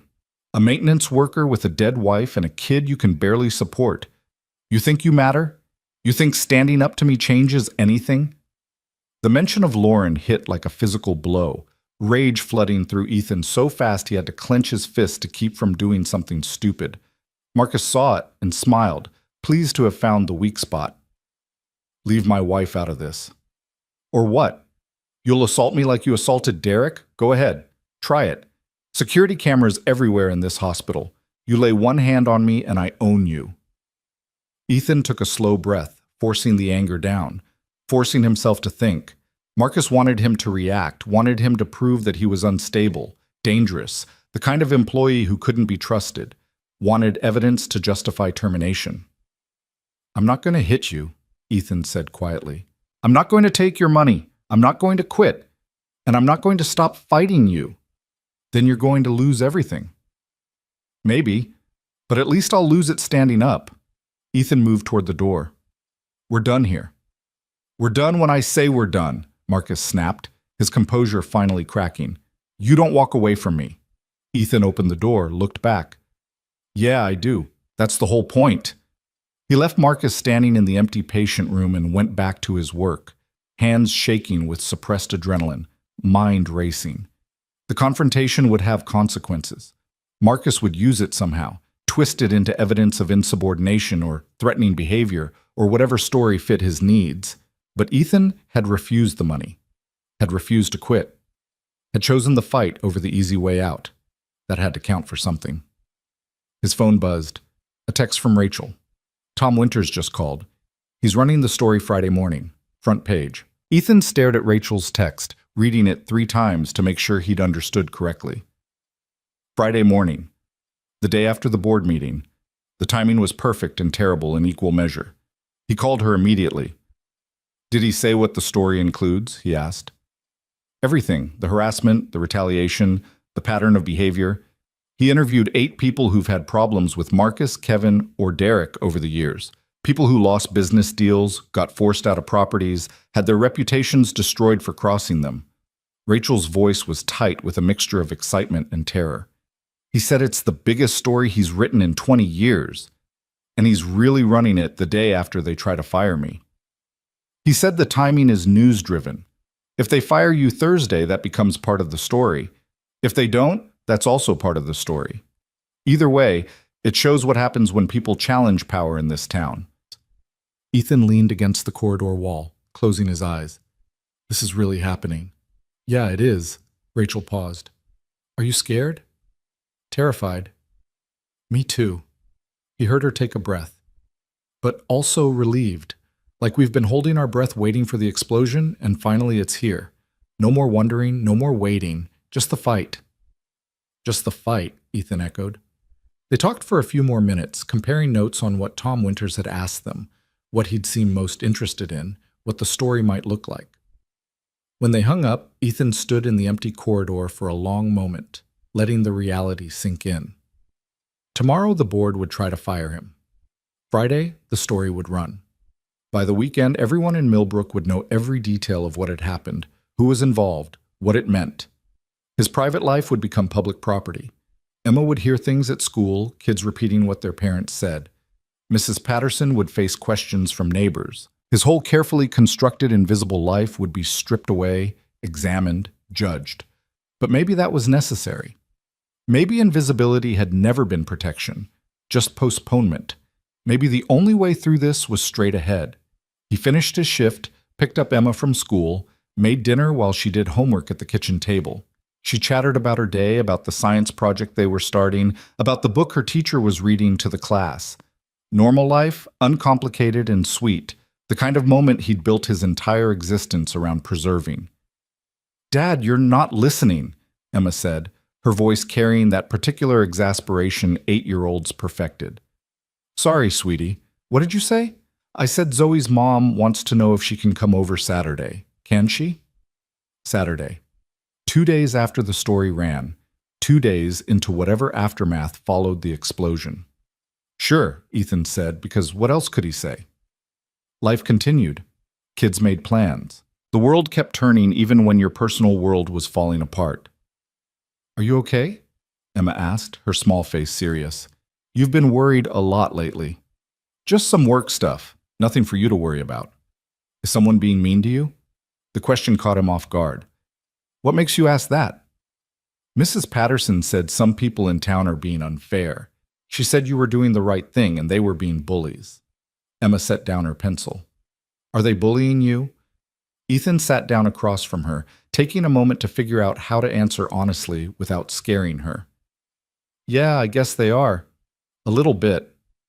"What did you do?" "I stood up for someone who was being treated badly. And the people who were treating her badly didn't like that." Emma considered this with the absolute seriousness of childhood. "My teacher says bullies are mean because they want power over people. And the way you stop them is by not being scared and by telling adults what's happening." "Your teacher is very smart." "So are you telling adults? Are you getting help?" "I am. I have friends helping me. Good people who want to make sure bullies don't win." "Good." Emma picked up her pencil again. "Because bullies shouldn't win. That's not fair." "No, it's not fair," Ethan agreed, feeling something loosen in his chest. His 8-year-old daughter understood the fundamental truth he'd been dancing around for days. Bullies shouldn't win. It was that simple. That night, after Emma was asleep, Ethan sat at his kitchen table and wrote down everything that had happened since Friday. Every conversation, every threat, every moment of pressure. He wrote down what Marcus had said about Lauren, about Emma, about Ethan being nobody. He wrote down the offer of money, the demands to quit, the certainty in Marcus's voice that he would win because he always won. Then he wrote down why he was fighting. Not for himself, though that was part of it. Not even for Rachel, though she deserved better than what she'd gotten. He was fighting because Emma needed to see that standing up mattered. That principle was worth protecting even when protection was costly. That her father would choose the hard right over the easy wrong every single time. He was fighting because if he didn't, he'd never be able to look at himself in the mirror again. Never be able to claim he'd done his best, tried his hardest, stood for something. He was fighting because someone had to, and it turned out that someone was him. Thursday morning arrived cold and clear, the kind of crisp autumn day that made everything feel sharp and defined. Ethan dropped Emma at school, watching her run toward her friends, her backpack bouncing. She turned back to wave, just like always, and he waved back, memorizing the moment. Whatever happened today, he wanted to remember this. The normal, the everyday, the reason everything else mattered. The board meeting was scheduled for 2 o'clock. Ethan worked his morning shift in a kind of focused calm, the nervousness he'd expected replaced by a strange clarity. He'd done everything he could, built his case, documented his work, told his story. Now it was out of his hands. At 1:30, Gloria found him in the basement, organizing supplies. "They're ready for you," she said. "Conference room on the 3rd floor. The whole board is here. This is going to be formal." "What do I need to know?" "Robert Hutchins will present the case for termination. He'll cite budget concerns, performance issues, behavioral problems. It's all fabricated, but it'll sound reasonable, professional, like a difficult but necessary business decision." Gloria handed him a folder. "This is everything I've compiled, your work records, testimonials from coworkers, documentation of the retaliation timeline. Give it to them. Make them look at the evidence." "Will it matter?" "Probably not. They've made up their minds. But it creates a record, shows that you fought, that you had support, that this wasn't about performance. She paused. Tom Winters called me this morning, asked for comment on the board meeting. I told him the truth, that you're one of our best employees, and this is retaliation for standing up to harassment. You didn't have to do that. Yes, I did. Because it's true and someone needs to say it. Gloria straightened her shoulders. Come on, let's go make them work for this. The conference room was too large for the 6 people gathered there. The hospital board sat on one side of the long table. Robert Hutchins, 3 other members Ethan recognized but didn't know, and Dr. Patricia Owens, the chief of staff. Gloria took a seat at the end. An empty chair waited for Ethan on the opposite side, positioned to face the board like a defendant at trial. He sat down, placing Gloria's folder on the table in front of him. Robert Hutchins called the meeting to order with perfunctory efficiency. We're here to discuss employment matters related to Ethan Cole, Maintenance Department.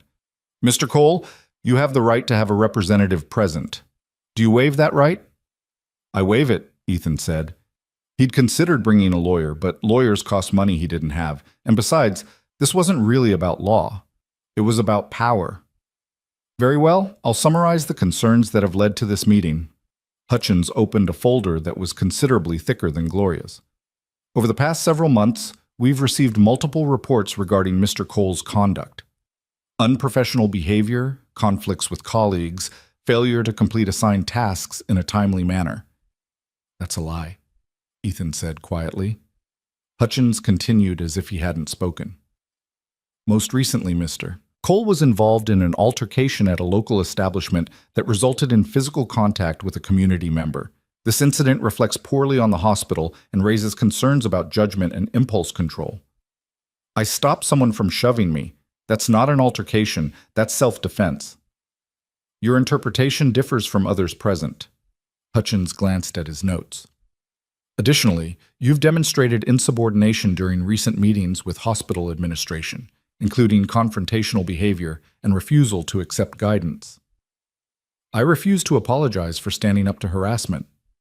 You refuse to acknowledge the impact your personal disputes have on this institution. Hutchins closed the folder. Based on these concerns, the board recommends termination of your employment, effective immediately. The words hung in the air, final and absolute. Gloria spoke up. I'd like to present evidence that contradicts these allegations. She gestured to Ethan's folder.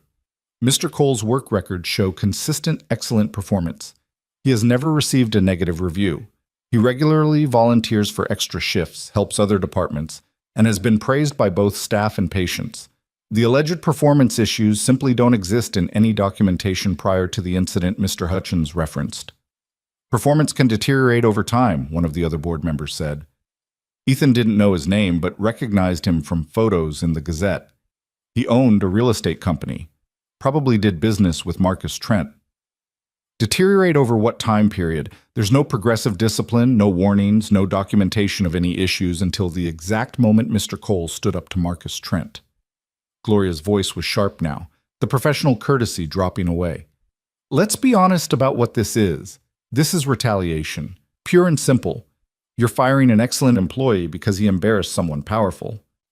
That's a serious accusation, Hutchins said coldly. One I'd be careful making if I wanted to keep my own position. Is that a threat? It's a reminder that this board oversees all hospital personnel, including administration. The tension in the room ratcheted up several degrees. Dr. Owens, who'd been silent until now, cleared her throat. I'd like to hear from Mr. Cole directly, she said. Ethan, can you explain what happened Friday night? In your own words.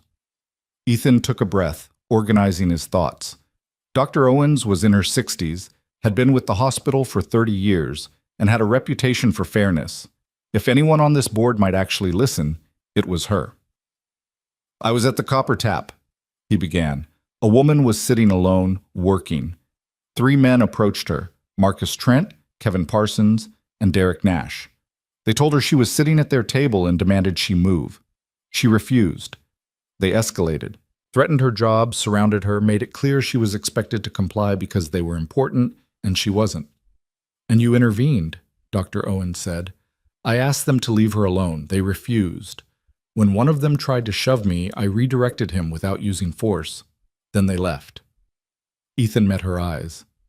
That's what happened. No altercation. No violence. Just me asking 3 powerful men to stop harassing a woman and them not liking it. Why did you feel it was your responsibility to intervene? Because everyone else was looking away. Because she was outnumbered and scared and trying to stand her ground. Because it was the right thing to do. He paused. I have a daughter. She's 8. I want her to grow up knowing that when something wrong is happening in front of you, you don't look away. You stand up, even if it costs you something. Dr. Owens nodded slowly. And you believe this board meeting is retaliation for that intervention? I know it is. Marcus Trent's uncle is sitting right there. Ethan gestured to Hutchins.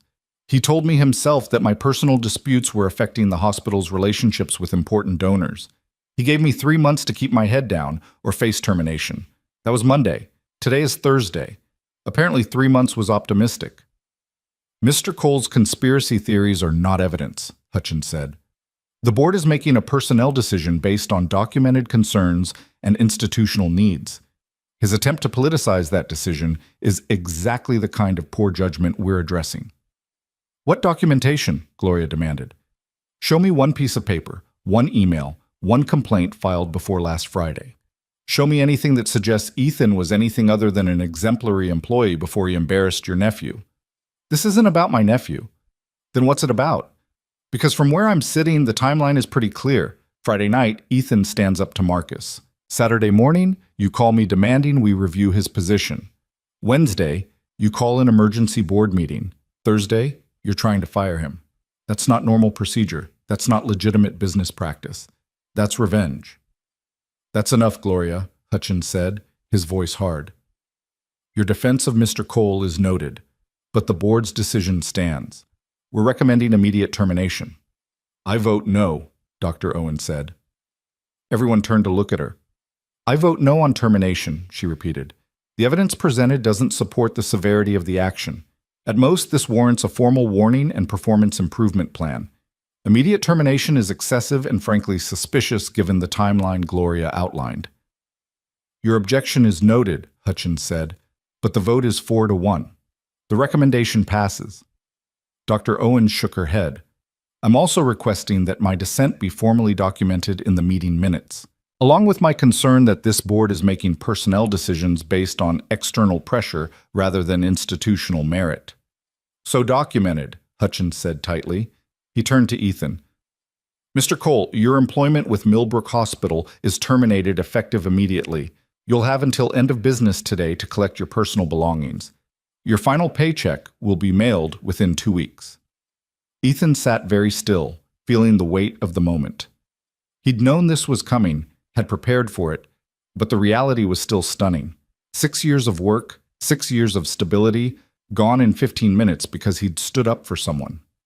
Can I say something? He asked. Hutchins looked like he wanted to refuse, but Dr. Owens nodded. Go ahead. I'm not sorry, Ethan said quietly. I'm not sorry I stood up to them. I'm not sorry I helped her. I'm not sorry I embarrassed men who were used to getting away with harassment. And I'm not sorry that doing the right thing cost me this job. Because keeping this job while staying silent would have cost me something more important. He stood up, gathering Gloria's folder. You can fire me. You can destroy my reputation. You can make my life difficult. But you can't make me regret choosing decency over safety. And you can't stop other people from seeing what you're really doing here. He walked out before they could respond, Gloria following behind him. They didn't speak until they reached her office. I'm sorry, she said. I tried. I know, thank you. Ethan managed a smile. At least we got Dr. Owens on record. That's something. It's not enough. No, it's not. But it's more than we had an hour ago. He handed her back the folder. Tom Winters is running the story tomorrow.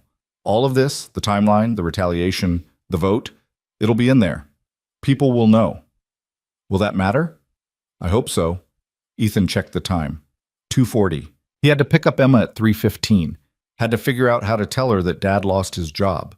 Had to start the impossible process of finding new work in a town where everyone would know he'd been fired. I should clean out my locker. Ethan, what are you going to do?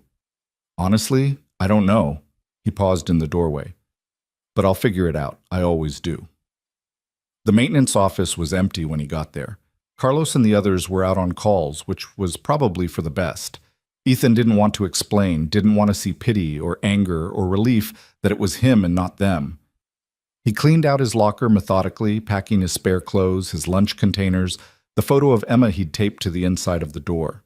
6 years of accumulated small possessions fit into a single cardboard box. He was almost done when his phone rang. Unknown number. Hello? Mr. Cole, this is Janet Mills from Channel 7 News in Pittsburgh. I heard about your situation and I'd like to talk to you about it. Would you be willing to do an interview? Ethan blinked. How did you hear about it? Tom Winters sent us his story, said it had implications beyond Millbrook, that it was about power and accountability and small-town corruption. We're interested in covering it. She paused. I know you just lost your job. I know this is difficult, but your story matters. It could help other people in similar situations. Will you talk to us? He thought about staying quiet, staying small, dealing with this privately. Then he thought about Emma asking if he was getting help, about Mrs. Patterson saying it was time someone remembered they had a spine, about Rachel standing her ground at that table. Yeah, he said, I'll talk to you. They arranged to meet tomorrow, after the Gazette story ran. Ethan finished packing his locker, carried his box through the hospital one last time, nodded to the people he passed without stopping to explain. In the parking lot, he loaded the box into his truck and sat behind the wheel for a moment, letting himself feel the full weight of what had just happened. He was unemployed. In a town where one phone call from Marcus Trent could poison any job prospect, with a daughter to support and bills to pay and no clear path forward. But he'd stood up. He'd told the truth. He'd refused to back down, even when backing down would have been easier, safer, smarter. And tomorrow, everyone would know why. He picked up Emma at 3:15, watching her run toward the truck with her usual enthusiasm. She climbed in, chattering about her day, and he let her talk, storing up the normal moments against the conversation they'd have to have tonight. At home, he made her a snack, helped with homework, played a board game she always won. Normal routine, normal Thursday, except for the box from his locker sitting by the front door and the weight in his chest that grew heavier with each passing hour. After dinner, while Emma was reading in her room, his phone buzzed with a text from Rachel. I heard. I'm so sorry. Are you okay? Not really, he wrote back. But I will be. The story runs tomorrow. That has to count for something. Yeah, it has to. Mrs. Patterson came over at 7:30, took one look at Ethan's face, and pulled him into a hug that lasted longer than comfortable and felt exactly right. Idiots, she said when she finally released him. The whole board just idiots, firing the best maintenance worker they ever had over ego and politics. How did you know already? Dr. Owens called me. We're old friends. She said you were magnificent, said you stood up there and told them exactly what this was about and didn't flinch. Mrs. Patterson smiled fiercely. I'm proud of you. I lost my job. You kept your dignity. That matters more. She gestured toward Emma's room. You told her yet? Not yet. Want me to stay while you do? Would you? Mrs. Patterson settled into her usual chair. I'm not going anywhere. Ethan found Emma curled up in bed with her book, the stuffed rabbit tucked under one arm. She looked up when he knocked. Dad, is everything okay? He sat on the edge of her bed, trying to figure out how to explain adult complications to an 8-year-old. Remember how I said some people were being bullies at work? Yeah. Well, they did something today that wasn't fair. They told me I couldn't work at the hospital anymore. Emma's eyes went wide. They fired you because you stood up to them? Yeah. But that's not fair. You were doing the right thing. I know, sweetie, but sometimes people do unfair things, especially when they have power and don't like being challenged. Emma was quiet for a moment, processing. Are we going to be okay? Will we have enough money? The question hit hard. She was 8. She shouldn't have to worry about money. But he answered honestly. It'll be tight for a while. I'll need to find a new job, but we'll be okay. I promise. I can help. I have money in my piggy bank. Keep your money, baby. I've got this. He pulled her into a hug. I'm sorry you have to deal with this. I'm sorry grown-up problems are affecting you. I'm not sorry, Emma said, her voice muffled against his shoulder. I'm proud of you. You stood up to bullies. That's what you're supposed to do. Ethan felt his throat tighten, emotions threatening to overwhelm him. His 8-year-old daughter was proud of him. That mattered more than the job, more than the money, more than anything the board could take away. Thank you, he managed. That means everything. They sat like that for a long moment, father and daughter, holding on to each other against the uncertainty. Eventually, Emma pulled back, her face serious. The bullies are going to lose, right? Like in stories? The good guys win? I hope so, sweetie. I really hope so. They will, Emma said with absolute certainty, because you're not giving up, and bullies only win when people give up. After Emma fell asleep, Ethan sat with Mrs. Patterson in the living room, drinking coffee and talking through options. She offered to lend him money. He refused. She suggested he could do odd jobs around the neighborhood until he found steady work. He accepted. She reminded him that he had people on his side, that he wasn't alone, that this would work out somehow. Tomorrow's going to be intense, she said. The story runs, everyone reads it, people take sides. You ready for that? No, Ethan admitted, but I'm doing it anyway. Good, because this town needs a wake-up call, needs to see what's been happening right in front of them, needs to decide if they're okay with the way things are or if they want something better. Mrs. Patterson stood, gathering her things. I'll be here tomorrow, whatever you need. After she left, Ethan sat in the dark, thinking about tomorrow, about the story, about everything that would follow. His phone buzzed intermittently, texts from Sarah Chen, from Tom Brewster at the hardware store, from people he barely knew offering support and encouragement. The network they'd talked about building was already forming, connections being made, people choosing sides. The last text came from Rachel at 11:30. Tomorrow changes everything. Are you scared? Terrified, he wrote back. But also ready. We did this. We told the truth. Whatever happens next, at least we did that. At least we did that, she agreed. Ethan went to bed knowing sleep would be elusive, but he had to try. Tomorrow the private fight would become public. Tomorrow everyone would know what Marcus Trent and his friends had done, how the hospital board had responded, what it cost to stand up in a town controlled by money and influence. Tomorrow, the dragon would either win or lose.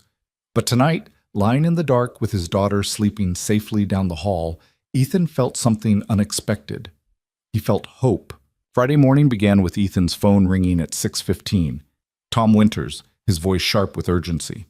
The story's live. Online edition went up at 6. Print copies hit the streets in an hour. You should probably stay off social media for a while. That bad? That big.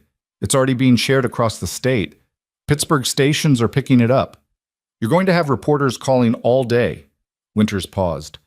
I wrote it exactly as it happened, Ethan. Fair, accurate, balanced. But fair doesn't mean gentle. I named names. I quoted sources. I laid out the whole pattern of behavior. Marcus Trent and his friends are not going to be happy. Good, Ethan said, surprising himself with the fierceness in his voice. Let them be unhappy. He made coffee, got Emma ready for school, tried to maintain normalcy even as his phone buzzed constantly with notifications he refused to check. Emma was quieter than usual, watching him with concern that was far too adult for 8 years old. Dad, is today going to be hard? Probably, he admitted, but we'll get through it. Together? Together, he confirmed, and the smile she gave him was worth every difficult thing that was coming. Mrs. Patterson arrived at 7:30 with a copy of the Gazette, the headline stark and unavoidable across the front page. Power and retaliation, how standing up to harassment cost 2 Millbrook residents their livelihoods. Below it, a photo of the copper tap, another of the hospital, and headshots of Ethan and Rachel that Tom must have requested earlier in the week. It's thorough, Mrs. Patterson said, setting the paper on the table. Devastating, actually. He interviewed everyone, got statements from people who've been afraid to speak up for years. This isn't just about you and Rachel anymore. This is about the whole town. Ethan read through the article while Emma ate breakfast. Tom had done exactly what he'd promised, told the story fairly, completely, without sensationalism, but without pulling punches. The harassment at the bar, the immediate retaliation, the pattern of behavior going back years, Marcus's real estate practices, Kevin's legal maneuvering, Derek's business complaints. The hospital board meeting, Robert Hutchins' relationship to Marcus, Dr. Owens's dissenting vote and formal objection. And interviews. So many interviews. Sarah Chen talking about watching Marcus intimidate teachers and school board members. Tom Brewster describing how Derek's dealership had pressured his hardware store on a property dispute. An elderly couple explaining how Marcus's company had forced them to sell their home below market value through strategic code violations. A former city council member detailing how Kevin Parsons had orchestrated his political destruction after he'd opposed a development deal. A decade of accumulated grievances, documented and public. The story didn't just expose what had happened to Ethan and Rachel. It exposed how power worked in Millbrook, who wielded it, and what they'd gotten away with for far too long. "This is going to explode," Ethan said quietly. "It already is," Mrs. Patterson said, showing him her phone. "It's all over Facebook. People are sharing it, commenting, arguing. The town's splitting right down the middle." Ethan dropped Emma at school, enduring the stares from other parents, the whispered conversations that stopped when he approached. Emma hugged him extra tight before running toward her classroom. "Love you, Dad. You're brave." "Love you too, baby." By the time he got home, 3 news crews were parked on his street. Janet Mills from Channel 7 spotted him immediately and approached with a cameraman in tow. "Mr. Cole, can we talk?"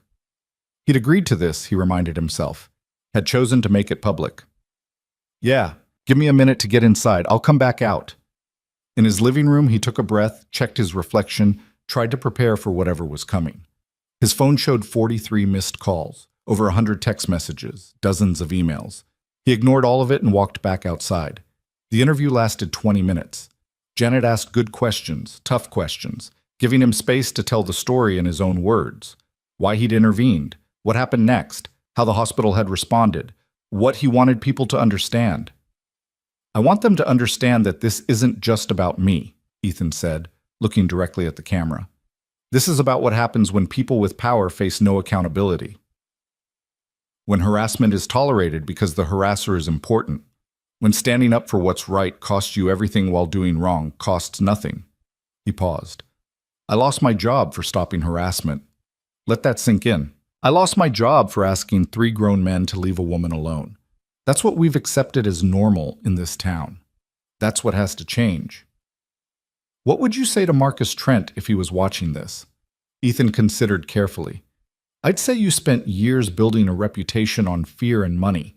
You confused power with respect, compliance with loyalty, and now everyone sees who you really are. You can't buy that back. You can't intimidate that away.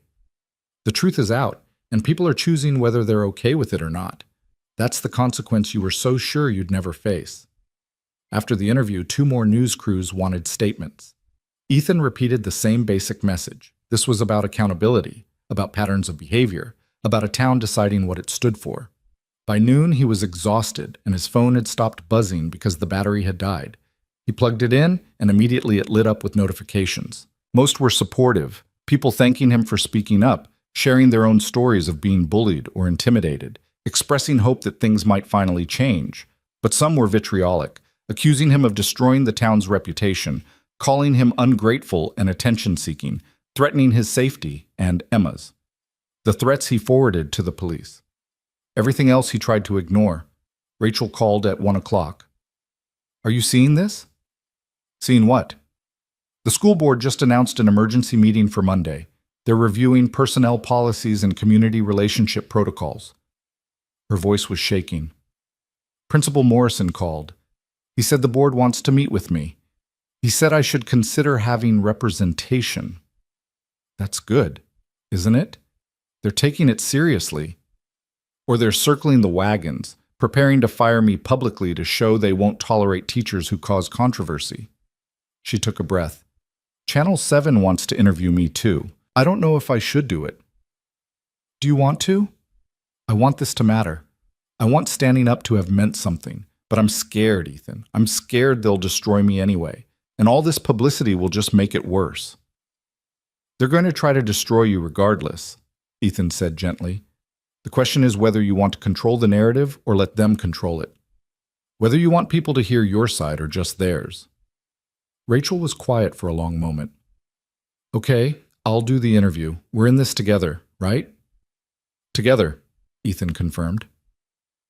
He spent the afternoon fielding calls from reporters, from former coworkers expressing support, from people he'd gone to school with a decade ago, suddenly remembering they knew him. Tom Brewster called to offer him part-time work at the hardware store, just to help with bills until something permanent came through. Sarah Chen called to say that 6 teachers had reached out to her, wanting to add their voices to the story, wanting to talk about their own experiences with pressure and intimidation. The momentum was building, the story spreading beyond Millbrook, taking on a life of its own. At 3 o'clock, he picked up Emma from school. She was quiet in the truck, her usual chatter subdued. "What's wrong, sweetie?" "Some kids were saying mean things about you, about how you got fired and you're causing trouble." Emma's voice was small. "I told them you were standing up to bullies, but they said their parents said you were the bully." Ethan pulled over, unable to drive safely through the surge of protective anger. He turned to face his daughter, seeing tears in her eyes, hating that his choices had brought this into her life. "I'm sorry," he said. "I'm sorry other kids are saying mean things. That's not fair to you." "Is it true? Are you causing trouble?" "I'm causing change. Sometimes that looks the same as trouble to people who like things the way they were." He took her hand. "Emma, I need you to understand something. The easy thing would have been to stay quiet, to let those men treat that woman badly and pretend I didn't see it. That would have kept my job, kept everything comfortable and safe, but it would have been wrong. Do you understand?" "You did the right thing." "I did the right thing, and sometimes the right thing is hard. Sometimes it costs us something, but we do it anyway because that's what it means to have integrity, to stand for something." He squeezed her hand. "I'm proud that I stood up. I'm proud that I taught you through my actions that bullies don't get to win just because they're powerful.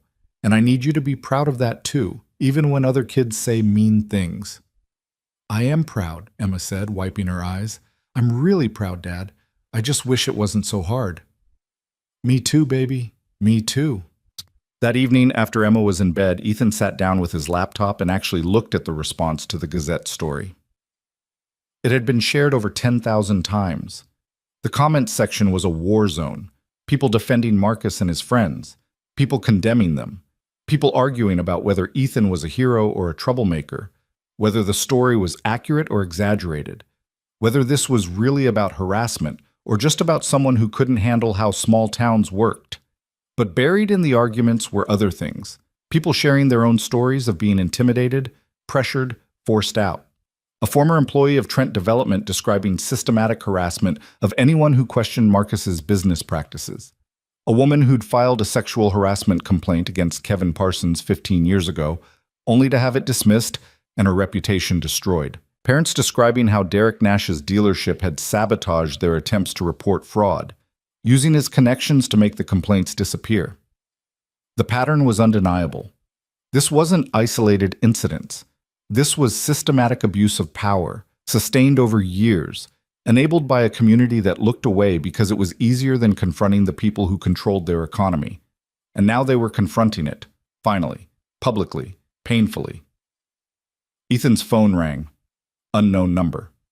He almost didn't answer. "Mr. Cole, this is attorney David Chen from Pittsburgh. I specialize in wrongful termination and retaliation cases. I've been following your story. I'd like to offer my services pro bono." "Pro bono?" "No charge. This is exactly the kind of case that matters. Clear retaliation timeline, documented harassment, institutional protection of powerful individuals. It's textbook, and it's winnable." Chen's voice was confident, energetic. "I can't guarantee we'll get your job back, but I can guarantee we'll make them answer for what they did. Discovery alone will be devastating. We'll get access to board communications, internal emails, documentation of how they made this decision. We'll expose the whole process." "Why would you do this for free?" "Because cases like yours change things. They set precedents. They send messages that retaliation has consequences."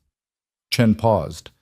"Also because my sister was harassed at work 5 years ago and fired when she complained. Nobody stood up for her. Nobody made it public. She just lost everything quietly. Your case gives voice to people like her. That matters to me."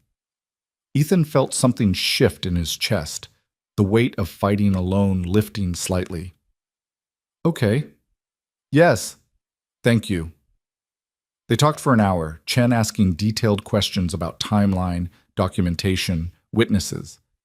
By the time they hung up, Ethan had his first real hope that maybe this wasn't just about exposure. Maybe there would be actual accountability, actual consequences.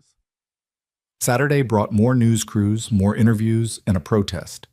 50 people gathered outside the hospital with signs supporting Ethan and demanding the board rescind their decision. Gloria Mendez was there, having been placed on administrative leave for her public comments supporting Ethan.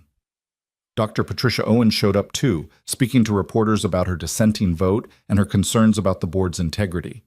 The hospital's board chairman, Robert Hutchins, held his own press conference, defending the termination decision as legitimate and denying any connection to Marcus Trent.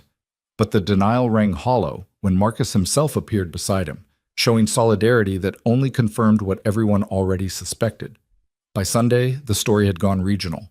State representatives were calling for investigations into public-private corruption in small towns. The Attorney General's office announced they were reviewing whether any laws had been violated in the pattern of business practices described in the Gazette article. And in Millbrook itself, something fundamental was changing.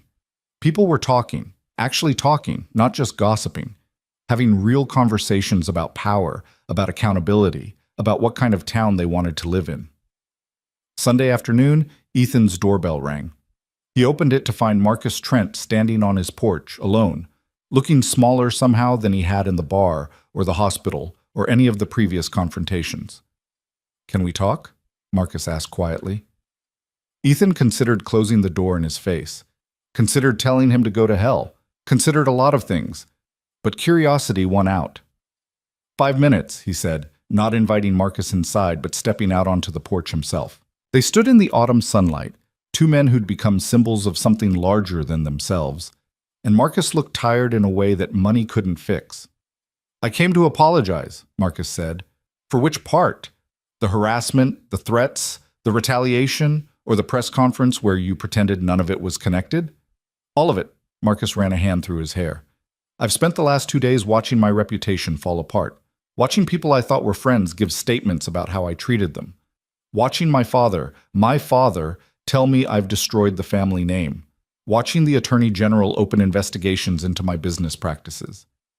And you want sympathy? No. I want you to know that you were right." Marcus met his eyes. "About me, about how I use power, about thinking the rules didn't apply to me. You were right, and I was too arrogant to see it until everything collapsed." "Why are you telling me this?" "Because the school board is meeting tomorrow to decide Rachel Moore's fate. And I'm going to call every member tonight and tell them that if they fire her, I'll testify in her lawsuit about how I pressured them to retaliate. I'll give depositions. I'll burn my own reputation further if that's what it takes." Marcus's voice was steady now, certain. "I can't undo what I did, but I can stop it from getting worse. I can stop her from losing her job because I was an asshole in a bar." Ethan studied him, looking for the manipulation, the angle, the trap. But all he saw was a man who'd finally faced consequences and discovered they were worse than he'd imagined. "Why should I believe you?" "Because I have nothing left to protect. My business is under investigation. My friends are distancing themselves. My uncle resigned from the hospital board this morning. Kevin and Derek won't return my calls." Marcus smiled without humor. "You destroyed me, Ethan." "Completely and thoroughly. The least I can do is make sure Rachel doesn't get destroyed too." "I didn't destroy you. You destroyed yourself. I just made everyone look at what you'd been doing all along." "Yeah, you did." Marcus turned to go, then paused. "For what it's worth, I'm glad you stood up. I'm glad someone finally did. Maybe this town will be better for it." He walked away, and Ethan stood on his porch for a long time, processing. Marcus Trent had apologized, had promised to help Rachel, had admitted to everything. It felt surreal, like watching a building that had always been there suddenly collapse into rubble. But maybe that's what change looked like. Sudden, devastating, necessary. Monday morning, Rachel's school board meeting drew crowds. Supporters filled the hallway outside the conference room, holding signs, wearing buttons that said "Stand with Rachel," creating the kind of public pressure that made quiet retaliation impossible. Marcus kept his promise. He called each board member, and word spread quickly through the small community. By the time the meeting started, the outcome was already clear. Rachel Moore's contract would not only be renewed, she'd receive a formal apology for the intimidation she'd faced. The board would implement new harassment reporting procedures. Principal Morrison would undergo sensitivity training. It wasn't everything. It didn't erase what had happened, but it was accountability. Real, public, documented accountability. For Ethan, the resolution was more complex. The hospital board refused to reinstate him, claiming the termination decision was final. But David Chen filed a wrongful termination lawsuit that Tuesday, and the discovery process that followed was everything he'd promised. Internal emails showed clear coordination between Robert Hutchins and Marcus Trent. Board communications referenced needing to send a message and show consequences for disruption. Dr. Owens's formal objection included contemporaneous notes about Hutchins explicitly stating the termination was about protecting key relationships. The case settled 6 weeks later. Ethan received a year's salary, a formal letter acknowledging the termination was retaliatory and unjustified, and a reference letter stating he'd been an exemplary employee. The hospital implemented new board governance procedures, and Robert Hutchins resigned permanently. More importantly, the settlement terms included a provision that the hospital would hire Ethan back if he wanted to return. He didn't. Tom Brewster had offered him full-time work managing the hardware store, with better pay and actual weekends off. It was good work, honest work, work where he wasn't invisible. By Thanksgiving, Millbrook had changed in ways both visible and subtle. Marcus Trent's company was under new management, his father having taken control and implemented ethics reviews. Kevin Parsons had left town entirely, relocating his practice to avoid the ongoing investigations. Derek Nash's dealership was facing fraud charges that would take years to resolve, but the real changes were quieter. Teachers felt comfortable reporting harassment. Small business owners pushed back against unfair practices. People spoke up in town meetings, challenged decisions, asked questions that previously would have gone unasked. The culture of fear had cracked. Not broken entirely, change was slow, resistance persistent, but cracked enough that light was getting through. On Thanksgiving evening, Ethan hosted dinner at his house. Emma helped cook, proud of her contributions, even though the mashed potatoes were lumpy and the green beans were slightly burned. Rachel came, and Sarah Chen and Gloria Mendez, who'd been hired as administrator at a hospital in Pittsburgh, but had driven back to Millbrook for the day. Mrs. Patterson presided over everything from her usual chair, offering commentary and stealing extra servings of stuffing. They sat around Ethan's cramped kitchen table, crowded and comfortable, sharing food and stories and the particular warmth of people who'd fought together and survived. "To standing up," Rachel said, raising her glass. "To consequences," Gloria added. "To dragons winning," Emma said, and everyone looked at her in confusion until Ethan explained about the chalk drawing, about his daughter's certainty that good guys won if they didn't give up. "To dragons winning," they repeated and clinked glasses, and believed it because it had turned out to be true. Later, after everyone had left and Emma was asleep, Ethan stood on his porch looking at the quiet street, the normal houses, the ordinary town that had been through something extraordinary. His phone buzzed with a text from Rachel. "Thank you. For everything. For standing up first. Thank you for standing with me," he wrote back. "For making it mean something."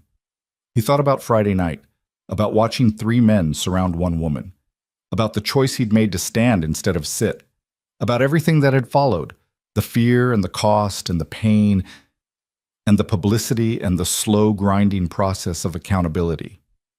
It hadn't been easy, it hadn't been safe. It had cost him his job, his privacy, his carefully constructed invisible life. But standing in the darkness, knowing Emma slept safely inside, knowing Rachel still had her teaching position, knowing the town was different because they'd refused to stay silent. Ethan felt something he hadn't felt in the decades since Lauren died. He felt whole, not healed. Healing was ongoing, perpetual, never quite finished. But whole in the sense that he was living according to his values, teaching his daughter through actions that mattered, being the kind of man he could respect when he looked in the mirror. The maintenance worker who'd been invisible had become visible. The single father protecting his daughter had shown her what protection really meant. The veteran who'd walked away from service had found another way to serve. And the dragon had won. Not because the fight was easy, or the victory was clean, or the ending was simple, but because when it mattered most, when courage was required and silence was safe, someone had stood up. Someone had decided that watching was no longer enough. Someone had chosen the hard right over the easy wrong. And in doing so, had reminded everyone else that they could choose too. That power without accountability could be challenged, that ordinary people could stand against extraordinary pressure, that the cost of doing nothing was higher than the cost of doing something. Ethan went inside, locked the door, checked on Emma one more time. She was sprawled across her bed, the stuffed rabbit clutched tight, her face peaceful with the uncomplicated sleep of childhood. On her nightstand sat a new drawing she'd made at school, a dragon breathing fire, protecting a castle, defeating the monsters who threatened it. She'd written across the bottom in careful 8-year-old handwriting, "My dad is a dragon." Ethan smiled, turned out the light, and walked back to his own room. Tomorrow he'd go to work at the hardware store. Tomorrow Emma would go to school. Tomorrow life would continue in all its ordinary complexity. But tonight, standing in his daughter's doorway, reading her words, understanding what his choice had meant to her, tonight he knew he'd made the right decision, the only decision that mattered. He'd stood up when everyone else sat down. And in the end, that had made all the difference.